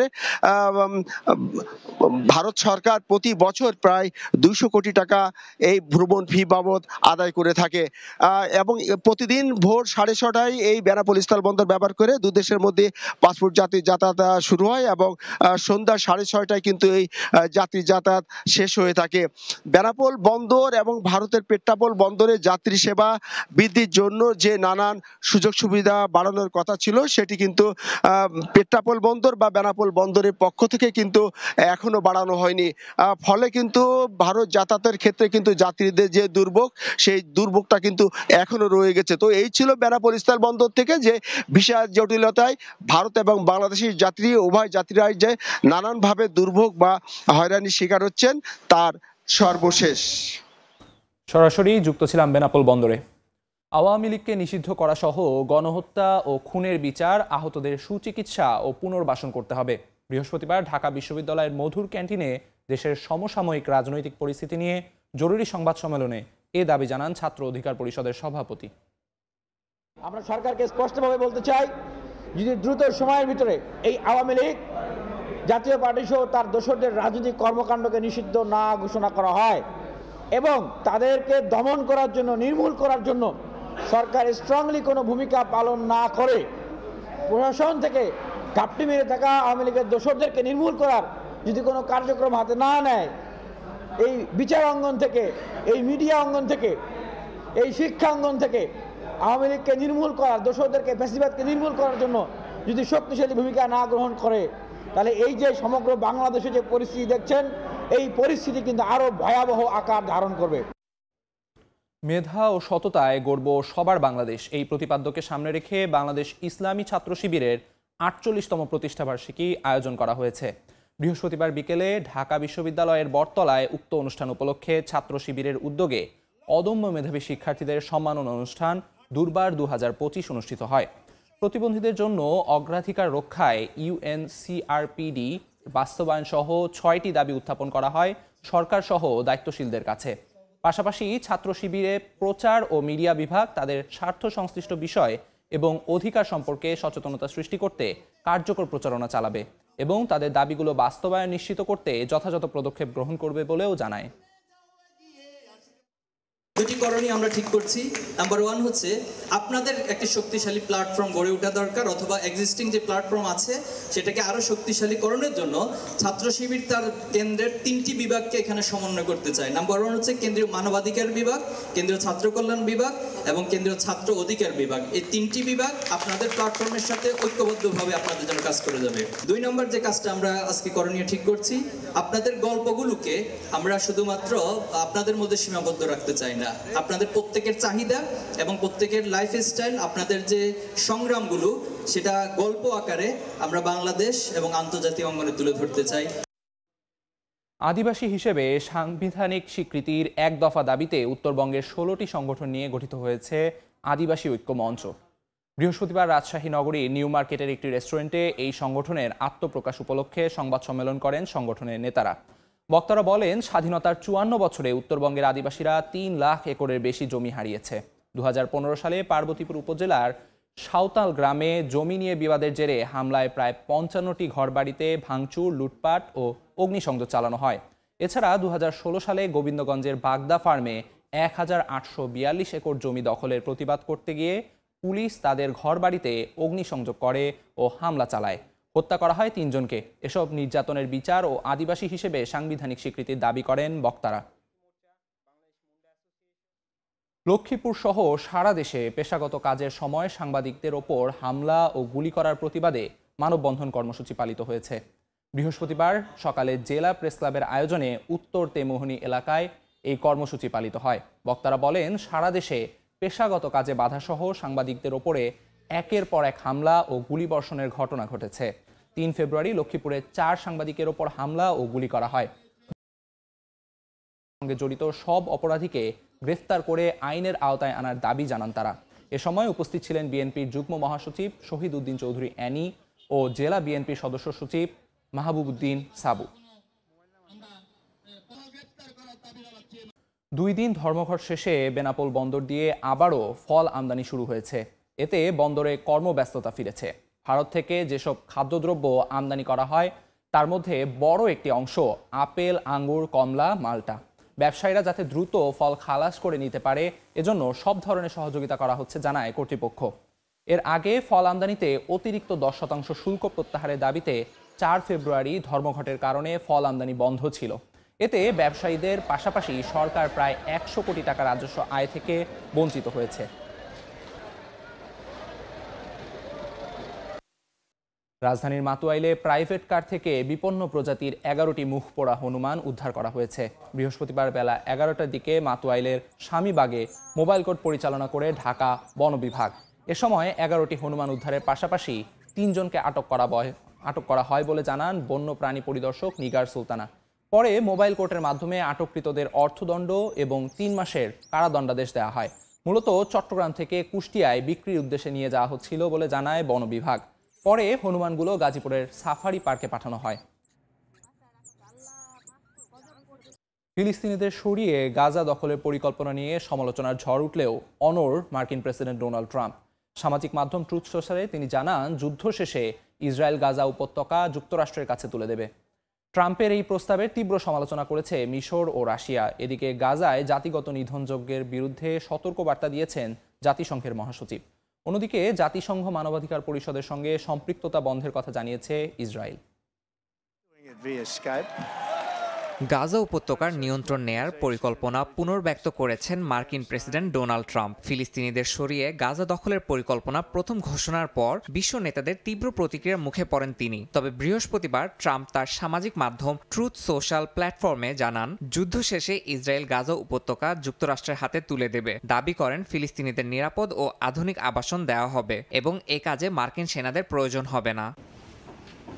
যদিও ইসরায়েলের পররাষ্ট্রমন্ত্রী গিডিওন সার জানিয়েছেন ট্রাম্পের গাজা পরিকল্পনার বিস্তারিত তথ্য এখনও তাদের কাছে নেই। তিনি বলেন, গাজার ভবিষ্যৎ নিয়ে নতুন চিন্তাভাবনা প্রয়োজন, তবে ফিলিস্তিনিদের স্থানান্তর সম্পূর্ণ স্বেচ্ছায় হতে হবে এবং অন্যান্য দেশ তাদের গ্রহণে সম্মত হতে হবে। এজন্য দেশটির সামরিক বাহিনীকে প্রস্তুত থাকতে বলা হয়েছে।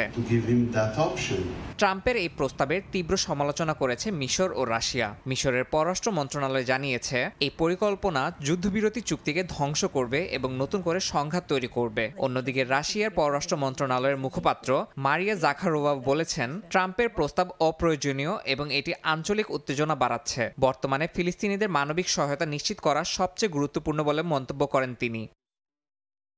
জাতিসংঘের মহাসচিব আন্তোনিও গুতেরেস গাজায় যে কোনো ধরনের জাতিগত নিধন যজ্ঞের বিরুদ্ধে সতর্ক বার্তা দিয়েছেন। আন্তর্জাতিক আইনের মৌলিক নীতিগুলো মেনে চলার আহ্বান জানান তিনি। এদিকে ইসরায়েল জানিয়েছে, তারা জাতিসংঘের মানবাধিকার পরিষদের সাথে যে কোনো ধরনের সম্পৃক্ততা বন্ধ করবে। ইসরায়েলের জেনেভায় জাতিসংঘের রাষ্ট্রদূত ড্যানিয়েল মেরন বলেছেন, এই পরিষদ শুরু থেকেই পক্ষপাতিত্ব দেখিয়েছে এবং এটি গণতান্ত্রিক দেশগুলোর উপর একনায়কতন্ত্রের নৈতিক শিক্ষা চাপিয়ে দিচ্ছে। ইয়াসিন মোহাম্মদ জিসান, সময় সংবাদ। আবারও বিশ্ব স্বাস্থ্য সংস্থায় ফিরতে পারে যুক্তরাষ্ট্র, তবে এজন্য সংস্থাটিতে কিছু সংস্কার চায় ট্রাম্প প্রশাসন। মার্কিন সরকারের কর্মকর্তার বরাত দিয়ে বার্তা সংস্থা রয়টার্স এক প্রতিবেদনে জানায়, যুক্তরাষ্ট্রের নাগরিককে বিশ্ব স্বাস্থ্য সংস্থার প্রধান করা হলে সংস্থাটি থেকে যেতে পারে দেশটি। এই সংস্কারের মাধ্যমে যুক্তরাষ্ট্র WHOর কার্যকারিতা পুনরুদ্ধার করতে চায় বলে জানায় রয়টার্স। মার্কিন প্রেসিডেন্ট হিসেবে দায়িত্ব নিয়েই নির্বাহী আদেশের মাধ্যমে যুক্তরাষ্ট্রকে বিশ্ব স্বাস্থ্য সংস্থা থেকে সরিয়ে নেয়ার নির্দেশ দেন ডোনাল্ড ট্রাম্প। আগামী বছরের মধ্যে এই প্রক্রিয়া কার্যকর হতে পারে। তবে গণমাধ্যমের খবর বলছে, আবারও সংস্থাটিতে ফিরে যেতে পারে যুক্তরাষ্ট্র, তবে সেজন্য কিছু শর্ত আছে ট্রাম্প প্রশাসনের। মার্কিন সরকারের সূত্রের বরাতে বার্তা সংস্থা রয়টার্স এক প্রতিবেদনে জানায়, ট্রাম্প প্রশাসন বিশ্ব স্বাস্থ্য সংস্থার সংস্কারে কয়েকটি পরিকল্পনা তৈরি করেছে। তার মধ্যে অন্যতম হচ্ছে যুক্তরাষ্ট্রের নাগরিককে প্রধান করে বিশ্ব স্বাস্থ্য সংস্থা সংস্কার করা। আর ট্রাম্প প্রশাসনের এই পরিকল্পনা মেনে নেওয়া হলে সংস্থাটিতে থেকে যেতে পারে দেশটি।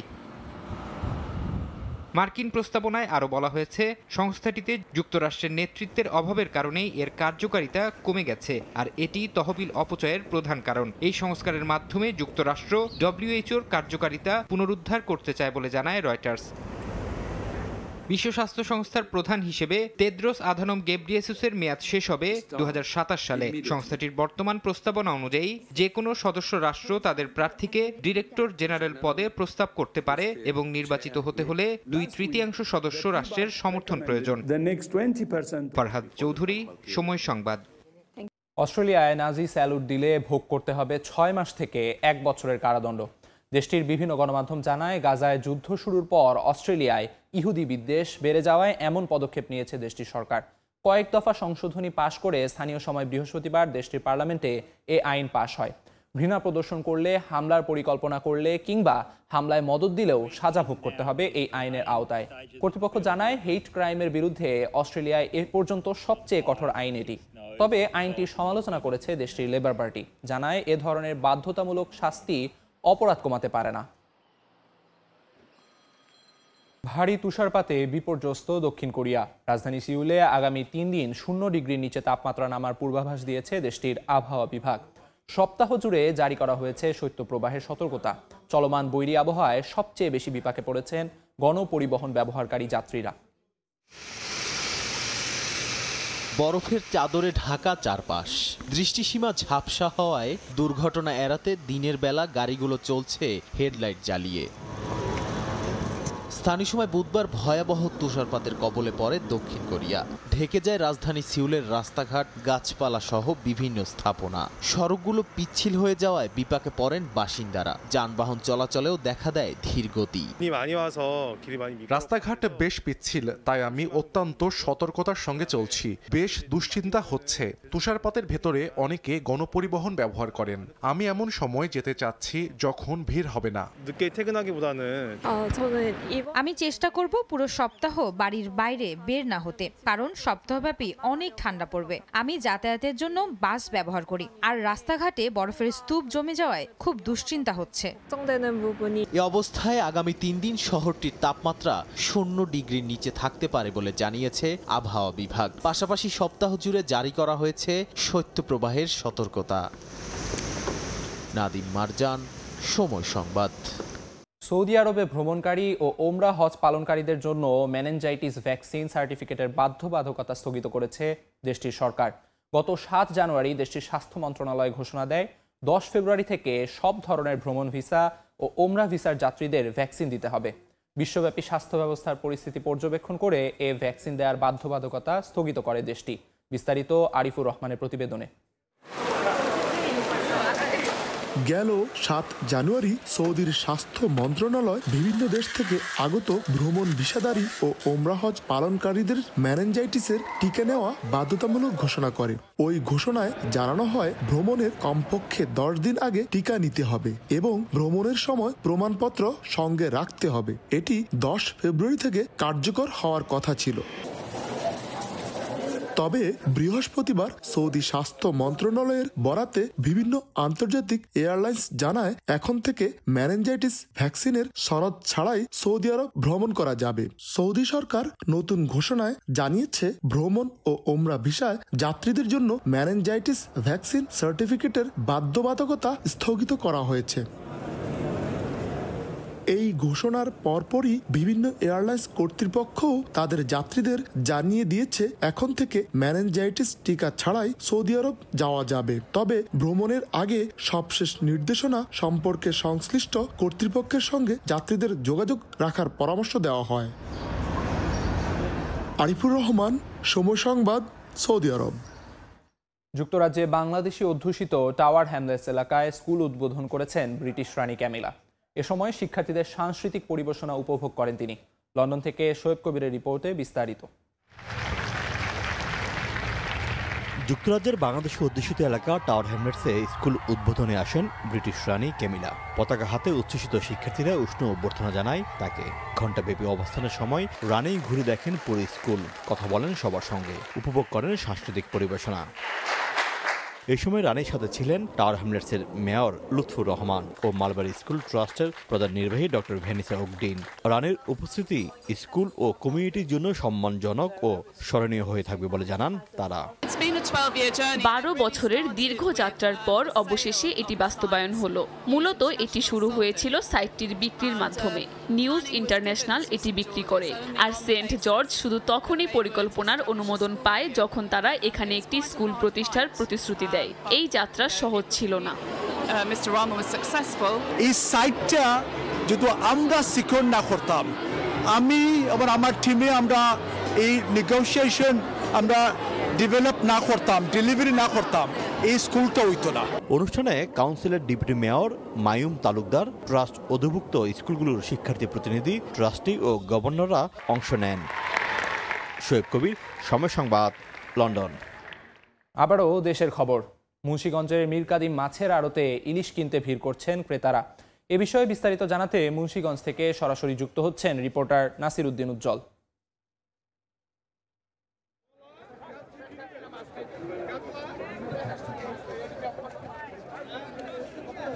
এই অঞ্চলের সবচেয়ে বড় মৎস্য আড়ত এই ধলেশ্বরী তীরের যে মীরকাদিম আড়ত, সেখানে কিন্তু রূপালী ইলিশের ঝিলিক ছড়িয়ে পড়েছে এবং মাঘের এই সকালেই কিন্তু লোকজন ভিড় করছে ইলিশ ঘিরে। কিন্তু ইলিশের সরবরাহ কম দাবি করে কিন্তু দাম বাড়িয়ে দেওয়া হয়েছে এবং এখানে কিন্তু বড় ইলিশ বিক্রি হচ্ছে 2500 টাকা কেজি দরে এবং ছোট আকারের ইলিশ এখানে রয়েছে এবং 400 থেকে দাম কিন্তু 2500 পর্যন্ত ঠেকেছে। এবং এই ছুটির দিনে কিন্তু নানা অঞ্চলের যে পাইকার এবং শৌখিন ক্রেতা তারা এই হাটটিতে এসছেন এবং সেখানে তারা কিন্তু ইলিশকে ঘিরে বেশি ভিড় করছেন এবং এখানে যে ৪৫টি আড়ত রয়েছে সেই ৪৫টি আড়ত ঘিরে কিন্তু বিভিন্ন রকমের মাছ রয়েছে। এখানকার খাল বিলের তাজা যে পাঙ্গাস, আইড়, বোয়াল ছাড়াও কিন্তু উপকূলের এবং সামুদ্রিক নানা রকম মাছের পসরা বসেছে এবং এখানকার যে শতাব্দী প্রাচীন এই হাটটিতে মুন্সিগঞ্জ ছাড়াও কিন্তু নারায়ণগঞ্জ এবং আশপাশ এলাকা থেকে নিয়মিত পাইকাররা এখানে আসেন এবং তারা বলছেন যে নদীতে এখন শীত কুয়াশা বিভিন্ন কারণে তাদের মাছ আরোহণ করতে পারেন কম, সেখানে বাজার চড়া, কিন্তু এখানে ভোক্তারা বলছেন যে মাছের কোনো অভাব কিন্তু বাজারে তারা লক্ষ্য করছেন না এবং প্রচুর মাছের সরবরাহ রয়েছে। তারপরেও কিন্তু মজুতদার এবং সিন্ডিকেট যারা রয়েছেন তারা দাম বাড়িয়ে দেওয়ার জন্য কিন্তু নানা রকম কৌশল করছেন এবং এখানকার যারা আড়তদার রয়েছেন যে তারা বলছেন যে এখানকার যে তাদের সিন্ডিকেট সেটি তারা অস্বীকার করেছেন। একই সঙ্গে কিন্তু এখানে শিং মাছের যে কাপড়ের বাসন্তী রং এবং চিংড়ি মাছে কিন্তু জেলি মেশানোর অভিযোগ রয়েছে। তো এই ছিল আমার কাছে মুন্সিগঞ্জ থেকে মাছের হাটের সবশেষ। মীর কাদিম মাছের আড়ত থেকে সেখানকার সবশেষ জানাচ্ছিলেন সহকর্মী নাসির উদ্দিন উজ্জ্বল। বিপিএল এর খবর, মেগা ফাইনালের অপেক্ষায় বাংলাদেশ প্রিমিয়ার লিগ। মুখোমুখি চমক দেখানো চিটাগং কিংস আর ডিফেন্ডিং চ্যাম্পিয়ন ফরচুন বরিশাল। আসর জুড়ে দাপট দেখানো সাউদার্ন আর্মি সমর্থকদের জন্যই জিততে চায় ট্রফি। লঞ্চে করেই শিরোপা নিতে চান কীর্তনখোলার পাড়ে। অন্যদিকে ম্যাচের আগে অনুশীলন না করা চিটাগং ভরসা রাখছে নিজ সামর্থ্যে। শেরে বাংলায় হাই ভোল্টেজ ফাইনাল শুরু আজ সন্ধ্যা ৬টায়। আলোচনা সমালোচনার মাঝেই হঠাৎ করে সিদ্ধান্ত পরিবর্তন। দুই অধিনায়ক নিজেরাও হয়তো জানতেন না সন্ধ্যা নাগাদ ট্রফির সামনে দাঁড়াতে হবে তাদের। তারপরেও হাস্যোজ্জ্বল তামিম ইকবাল আর Mohammad Mithun.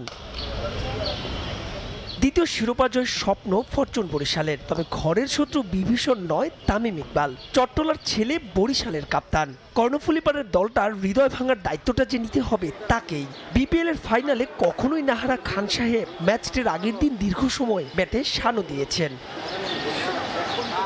Malan, Myers, Neesham, নাবি, ফুলার, মোহাম্মদ আলী, এখান থেকে 4 জন বিদেশি নির্বাচনও কঠিন চ্যালেঞ্জ।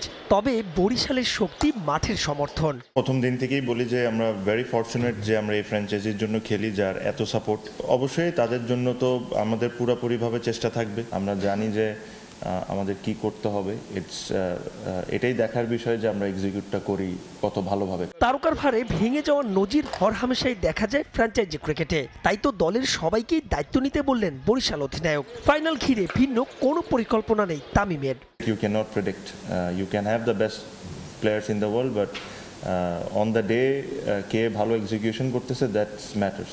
So আমাদের জন্য ওটাই ইম্পর্টেন্ট যে we should not do anything different. যে জিনিসটা আমরা 13-14টা ম্যাচে করেছি, যেভাবে আমরা বিহেভ করেছি বা যেভাবে আমরা মিটিং করেছি, I don't think we need to do anything different.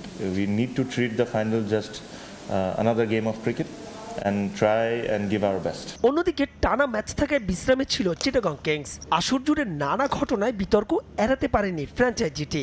এক যুগ পর বিপিএল এ ফিরে নিজেদের দ্বিতীয় ফাইনালে নামবে কিংস। কোয়ালিফায়ারের মোমেন্টাম ধরে রেখে শিরোপা জিততে চায় বন্দরনগরীর দলটা। আমি আত্মবিশ্বাসী, লড়াইটা 50-50 হবে। বরিশাল শক্তিশালী দল, আমরা তাদের সমীহ করছি, তবে এত কাছে এসে হতাশা নিয়ে ফিরতে চাই না। ফাইনালের আগে দুদলের 3 দেখায় 2 বার হেরেছে চিটাগাং, কিন্তু এসব পরিসংখ্যান কে মনে রাখে? দুদলের সামনেই তাই শুধুই শেষটা রাঙানোর স্বপ্ন। বরিশালের টানা 2 নাকি চট্টলার প্রথম। কাগজে কলমের নামের ভারিক্কিতে সাউদার্ন আর্মিরা অপ্রতিরোধ, তবে চিটাগাং যে বিনা যুদ্ধে নাহি দেবে সূচাগ্র মেদিনী। এবারে বিপিএল শুরুর পর থেকে মাঠের বাইরে নানা নেতিবাচক কর্মকাণ্ডে জর্জরিত ছিল বাংলাদেশ ক্রিকেট বোর্ড। তবে মাঠের ক্রিকেট ঠিকই পেয়েছে লেটার মার্কস।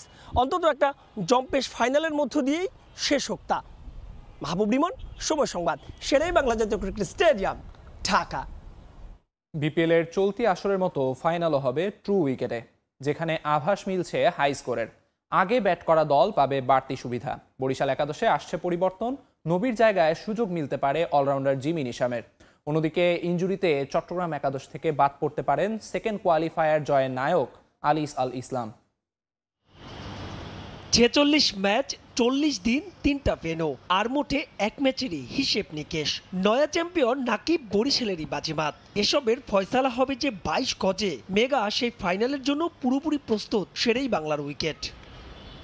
ঢাকা, সিলেট, চট্টগ্রাম হয়ে আবারও ঢাকা। এবারের বিপিএল এর উইকেট ছিল ব্যাটিং বান্ধব। যারা যুদ্ধ করে শেষ পর্যন্ত একটা টিকিট সংগ্রহ করতে পেরেছেন, হিসেব বলছে মাঠের খেলায় জয় হার ছাপিয়ে তাদের অন্তত নিরাশ হতে হবে না। ফাইনাল হবে পুরোপুরি ট্রু উইকেটে। বোর্ডের পক্ষ থেকেও নির্দেশনা দেওয়া হয়েছে সেভাবেই। আমাদের প্রেসিডেন্ট সাহেব কিন্তু খুব জোর দিয়েছিলেন এই উইকেটটা ভালো হওয়ার জন্য, নিজে পার্সোনালি মনিটর করেছেন। সো সুতরাং এটাই হচ্ছে যে আপনি চেষ্টা করলে যে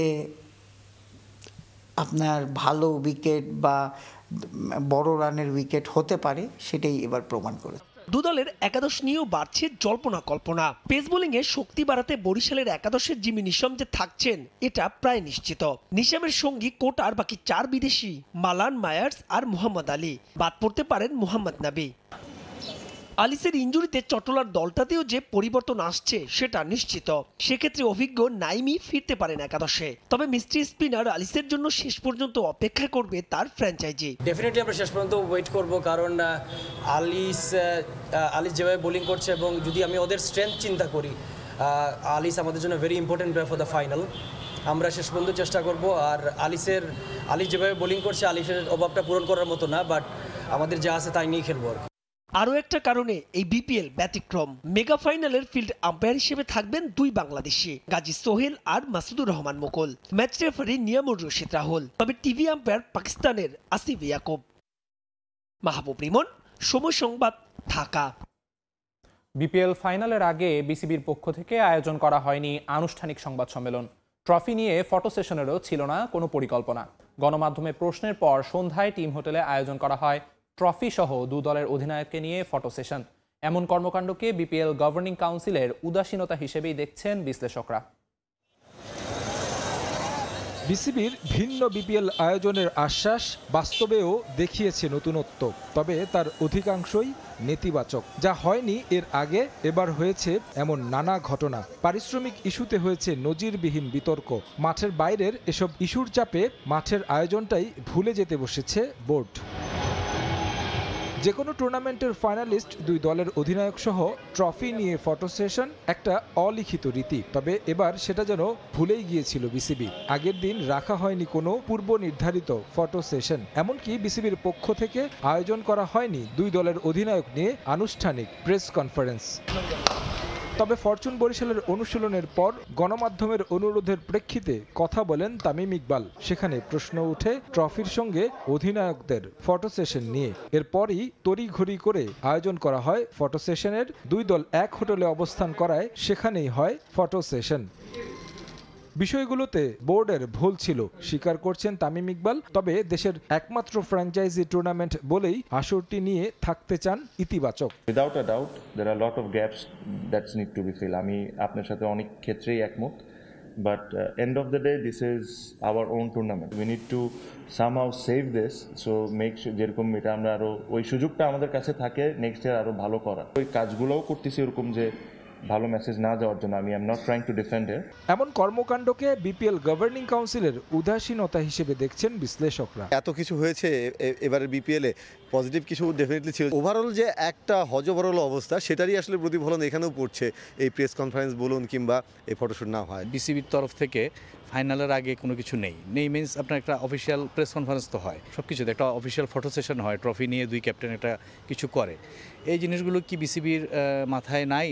এবারের ভুল থেকে শিক্ষা নিয়ে পরবর্তীতে আরও সুশৃঙ্খলভাবে বিপিএল আয়োজন হবে প্রত্যাশা সবার। তারেক হাসান শিমুল, সময় সংবাদ, ঢাকা। বিপিএল এর ফাইনাল ঘিরে কথার লড়াইয়ে মেতে উঠেছে ফরচুন বরিশাল ও চিটাগং কিংস সমর্থকরা। তামিম, মুশফিক, মাহমুদুল্লাহর পাশাপাশি হাই প্রোফাইল বিদেশি থাকায় শিরোপা জয়ে বরিশালকেই এগিয়ে রাখছেন দলটির সমর্থকরা। চারপাশে উৎসবের প্রস্তুতি। টানা দ্বিতীয়বারের মতো বিপিএল এর ফাইনালে উঠেছে বর্তমান চ্যাম্পিয়ন বরিশাল। হৃদয় উজাড় করা ভালোবাসা আর প্রার্থনা সমর্থকদের। টানা দ্বিতীয়বারের মতো শিরোপা উল্লাসে মেতে উঠুক ফরচুন বরিশাল। শহরের প্রতিটি মোড়ে মোড়ে বড় পর্দায় চলছে খেলা দেখার প্রস্তুতি।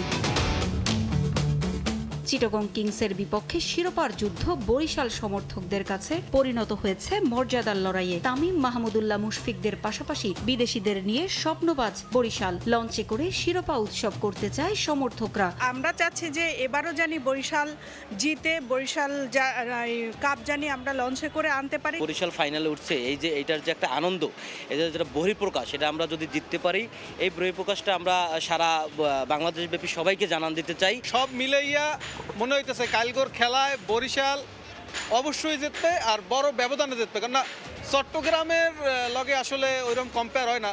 যদিও মোর বাড়ি আসলে আমার হরু বাড়ি চট্টগ্রাম আর আমার বাড়ি বরিশাল, আমি আসলে কোন দল সাপোর্ট করবো এ নিয়ে খুব দ্বিধাদ্বন্দ্বের মধ্যে আছি। ঘরের মধ্যে বসে আসলে এই জন্য খেলা দেখা যাবে না, খেলা দেখতে হলে বাইরে যেতে হবে। চিটাগং কিংস এ নিয়ে 9 বার বিপিএলে অংশ নিলেও শিরোপা এখনো অধরা। দ্বিতীয় কোয়ালিফায়ারের শ্বাসরুদ্ধকর জয় বন্দরনগরীর দলটির আত্মবিশ্বাস বাড়িয়েছে কয়েক গুণ। মর্যাদার মঞ্চে ছাড় দিতে নারাজ তারাও। ফাইনাল অবশ্যই বরিশালের সাথে আমাদের হাড্ডাহাড্ডি লড়াই হবে। এটা আমরা চিটাঙ্গের কিভাবে কাপ নিব এটা কালকে আমরা বরিশালকে অবশ্যই দেখিয়ে দিব। ওনারা চাইতেছে কালকে চ্যাম্পিয়নটা হওয়ার জন্য, কিন্তু আমরা কখনো চা দিতে রাজি না। আশা করছি চট্টগ্রাম ফাইনাল কাপ নিবে। চট্টগ্রামের কামব্যাকটা খুব ভয়ানক ছিল আমাদের, আমরা আশা করি চট্টগ্রাম জিতবে। জমে উঠেছে দুদলের সমর্থকদের কথার লড়াই। জমজমাট ফাইনালের রোমাঞ্চে মেতে ওঠার অপেক্ষায় এখন পুরো দেশ। পারভিন আক্তার, সময় সংবাদ। বরিশালের টানা দ্বিতীয় নাকি চিটাগংয়ের প্রথম?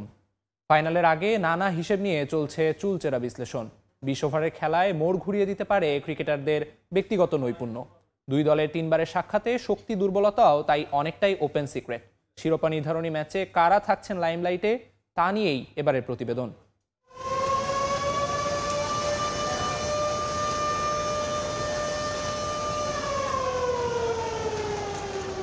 হোম অফ ক্রিকেট থেকে পাড়ার চায়ের দোকান, সর্বত্রই এখন একটাই আলাপ, বিপিএল ট্রফিটার গন্তব্য কই? বরিশালের লঞ্চ নাকি বন্দরনগরী চট্টগ্রাম? 1.5 মাসের ক্রিকেট যজ্ঞে বিতর্ক ছিল অনেক, তবে সব ছাপিয়ে এখন অপেক্ষা আসরের সবচেয়ে বড় ম্যাচের। নামের ভার আর মুখোমুখি দেখায় এগিয়ে বরিশাল। এসব দেখার সময় কই চিটাগংয়ের? মিরপুর থেকে চট্টগ্রাম গ্রুপ পর্বের পর প্রথম কোয়ালিফায়ার। দুই দল ফাইনালের আগে মুখোমুখি হয়েছে 3 বার। 2 বারই জয় পেয়েছে বরিশাল। তামিম, মুশফিক কিংবা রিয়াদ নন। কিংসের জন্য সবচেয়ে বড় আতঙ্কের নাম দাউদ মালান।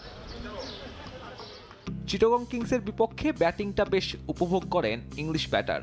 গড় 50-এর ওপর, স্ট্রাইক রেটটাও দারুণ। ফাইনালে বরিশালকে থামাতে হলে মালানকে থামাতে হবে চিটাগংয়ের। অন্যদিকে কিংসের ট্রাম্প কার্ড শামীম পাটোয়ারি। বিপিএলে উঠছেন এই মিডল অর্ডার ব্যাটার। ফাইনালে পরিচিত প্রতিপক্ষের বিপক্ষে বড় দায়িত্ব থাকবে এই ক্রিকেটারের কাঁধে। বরিশালের মতো তারকা খচিত বোলিং আক্রমণ নেই চিটাগংয়ের, তবে বড় প্রভাব রাখতে পারেন বিনুরা ফার্নান্দো। বরিশালের বিপক্ষে 3 ম্যাচেই বল হাতে ছিলেন ইকোনমিক্যাল। টুর্নামেন্টের সবচেয়ে কম রান খরচে বোলারও এই লঙ্কান। নজর রাখতে হবে খালেদ আহমেদের দিকেও। ক্যারিয়ারের সেরা বিপিএলটা পার করছেন এই পেসার। 5 হলে ছুঁতে পারেন তাসকিনের রেকর্ড। লাইমলাইটে থাকলেও চিটাগংকে ফাইনালে তোলার নায়ক আলিস আল ইসলামের ফাইনালে খেলাটা অনেকটাই অনিশ্চিত। অন্যদিকে ফাইনালে আলো কাটতে পারেন বরিশালের নতুন সংযোজন জিমি নিশাম।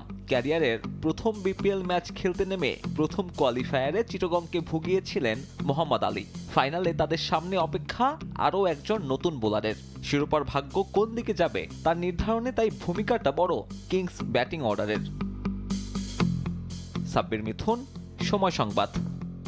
শৃঙ্খলা ভঙ্গ করা নারী ফুটবলারদের ছুটিতে পাঠানোর সুপারিশ করে বাফুফের সভাপতি বরাবর প্রতিবেদন জমা দিয়েছে বিশেষ তদন্ত কমিটি। রিপোর্ট প্রদানের ক্ষেত্রে গুরুত্ব পেয়েছে নারী ফুটবলারদের সফলতা, তবে শৃঙ্খলার প্রশ্নে তা প্রভাবক হিসেবে কাজ করবে না বলে জানিয়েছেন সিনিয়র সহ সভাপতি ইমরুল হাসান। সবকিছু বিবেচনায় নিয়ে এই বিষয়ে চূড়ান্ত সিদ্ধান্ত জানাবেন তাবিত আওয়াল।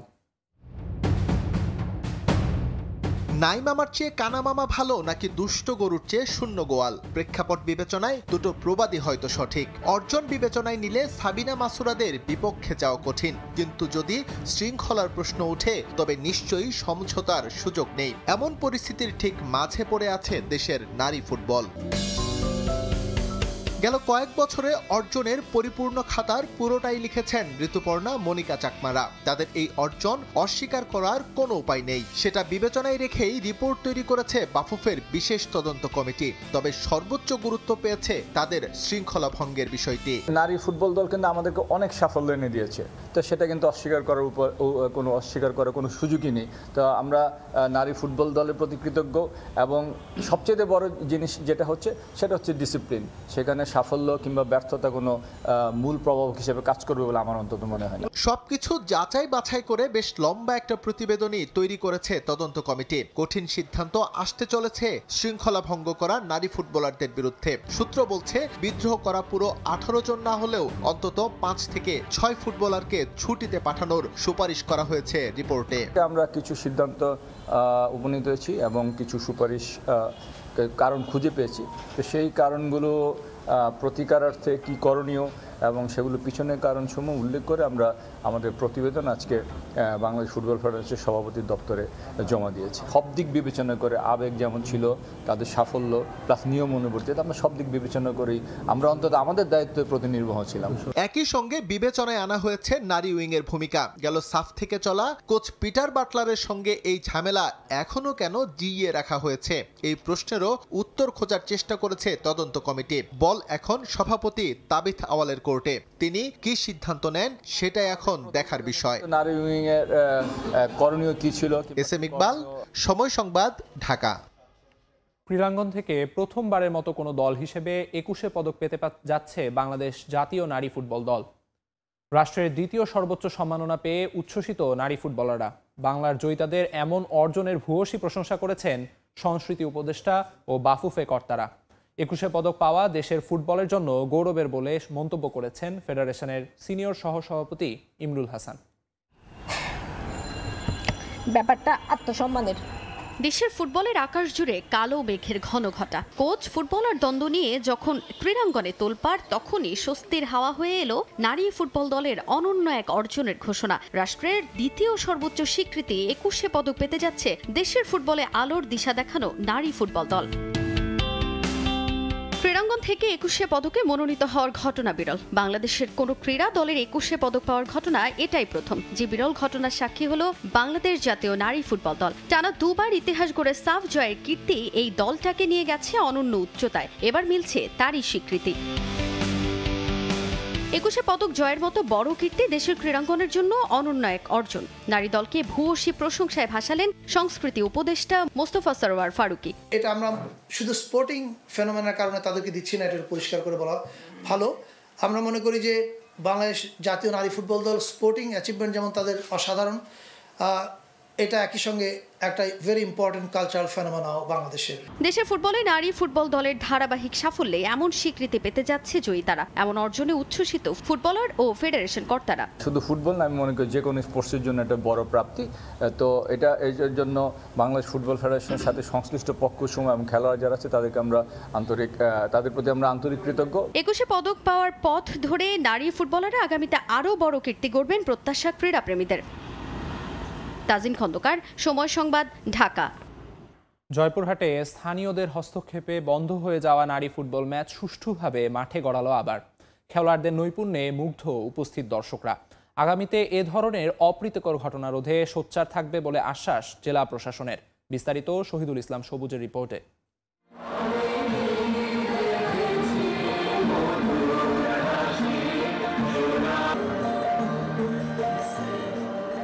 জয়পুরহাটে নারীদের ফুটবল ম্যাচ বন্ধের ইস্যুতে দেশ জুড়ে তোলপাড়। এমন ঘটনায় সমালোচনার ঝড় ওঠে। তবে কয়েকদিনের ব্যবধানে ফুটবলারদের আবারও মাঠে ফেরানোর উদ্যোগ নেওয়া হয়। নারী ফুটবলারদের সেই ম্যাচ দেখতে এবার উপচে পড়া ভিড় জয়পুরহাটের আক্কেলপুর উপজেলার তিলকপুর উচ্চ বিদ্যালয় মাঠে। নানা আনুষ্ঠানিকতায় জয়পুরহাট ও ঢাকা জেলা নারী দলের মধ্যকার ম্যাচ মাঠে গড়ায়। তারুণ্যের উৎসব উপলক্ষে আয়োজিত এই ম্যাচে হাড্ডাহাড্ডি লড়াইয়ের পর জয়পুরহাট জেলা দল 1-0 গোলে ঢাকা জেলা দলকে হারায়। এখানে নাকি এই খেলাটা নিয়ে একটু ঝামেলা হয়েছিল, তারপরে যে এত সুন্দর করে একটা আয়োজন এখানে হয়েছে। নারীদেরকে কোনোভাবে পিছিয়ে রাখা যাবে না, আজকে তিলকপুর মাঠে প্রমাণিত হয়েছে। কিছুদিন আগে এই মাঠে একটা অপ্রীতিকর ঘটনা ঘটে গেছে, যে করে হয়েছে কিন্তু তার পূর্ণ আবৃত্তি যেন না হয়। এ ধরনের অপ্রীতিকর ঘটনা যেন আর কখনোই খেলার মাঠে বাধা না হয়, সেজন্য প্রয়োজনীয় পদক্ষেপের আশ্বাস জেলা প্রশাসন ও পুলিশ প্রশাসনের। জয়পুরহাট জেলার মানুষ যে সংস্কৃতি প্রেমী এবং ক্রীড়ার প্রতি যে ভালোবাসা, সেটা সর্বস্তরের দর্শকদের মধ্যে যে উৎসাহ উদ্দীপনা তার মধ্যে প্রমাণিত হয়েছে। কিছু ভুল বোঝাবুঝি থেকে একটা উত্তেজনাকর অবস্থা আসছিল, যেটি হয়তো তারা দুই গ্রুপই তাদের ভুল বুঝতে পেরেছে এবং তারা নিজেদের মধ্যে এটি সমাধান করে নিয়েছে। এর আগে গেল 28 জানুয়ারি নারীদের ফুটবল ম্যাচ মাঠে করানো নিয়ে স্থানীয় আলেম, মাদ্রাসার শিক্ষক শিক্ষার্থী ও মুসল্লিরা খেলার মাঠের টিনের বেড়া ভাঙচুর করেন। এ ঘটনায় দেশ জুড়ে আলোচনা সমালোচনা ঝড় ওঠে। এরপর 5 সদস্যের তদন্ত কমিটি গঠন করে জেলা প্রশাসন। পরে প্রশাসনের কাছে দুঃখ প্রকাশ করেন অভিযুক্তরা। শাহিদুল ইসলাম সবুজ, সময় সংবাদ, জয়পুরহাট। এ পর্যায়ে শীর্ষ সংবাদগুলো জানিয়ে দিচ্ছি আরেকবার।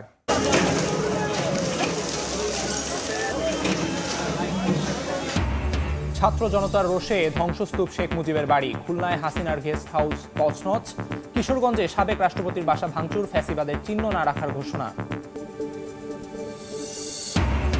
ভাঙচুরের চেষ্টা কঠোরভাবে প্রতিহত করার দোষীদের বিচার করা হবে, প্রধান উপদেষ্টার কার্যালয়ের বিবৃতি। ভারতে বসে হাসিনার বক্তব্যে ভারপ্রাপ্ত হাই কমিশনারকে তলব ঢাকার।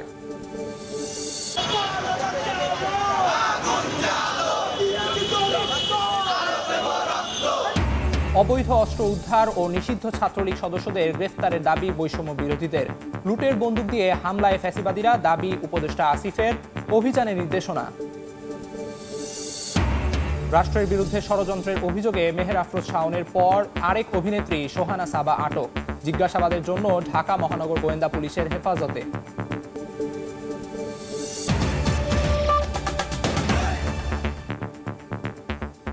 এই ছিল ভোরের সময়, সঙ্গে থাকুন সময়ের।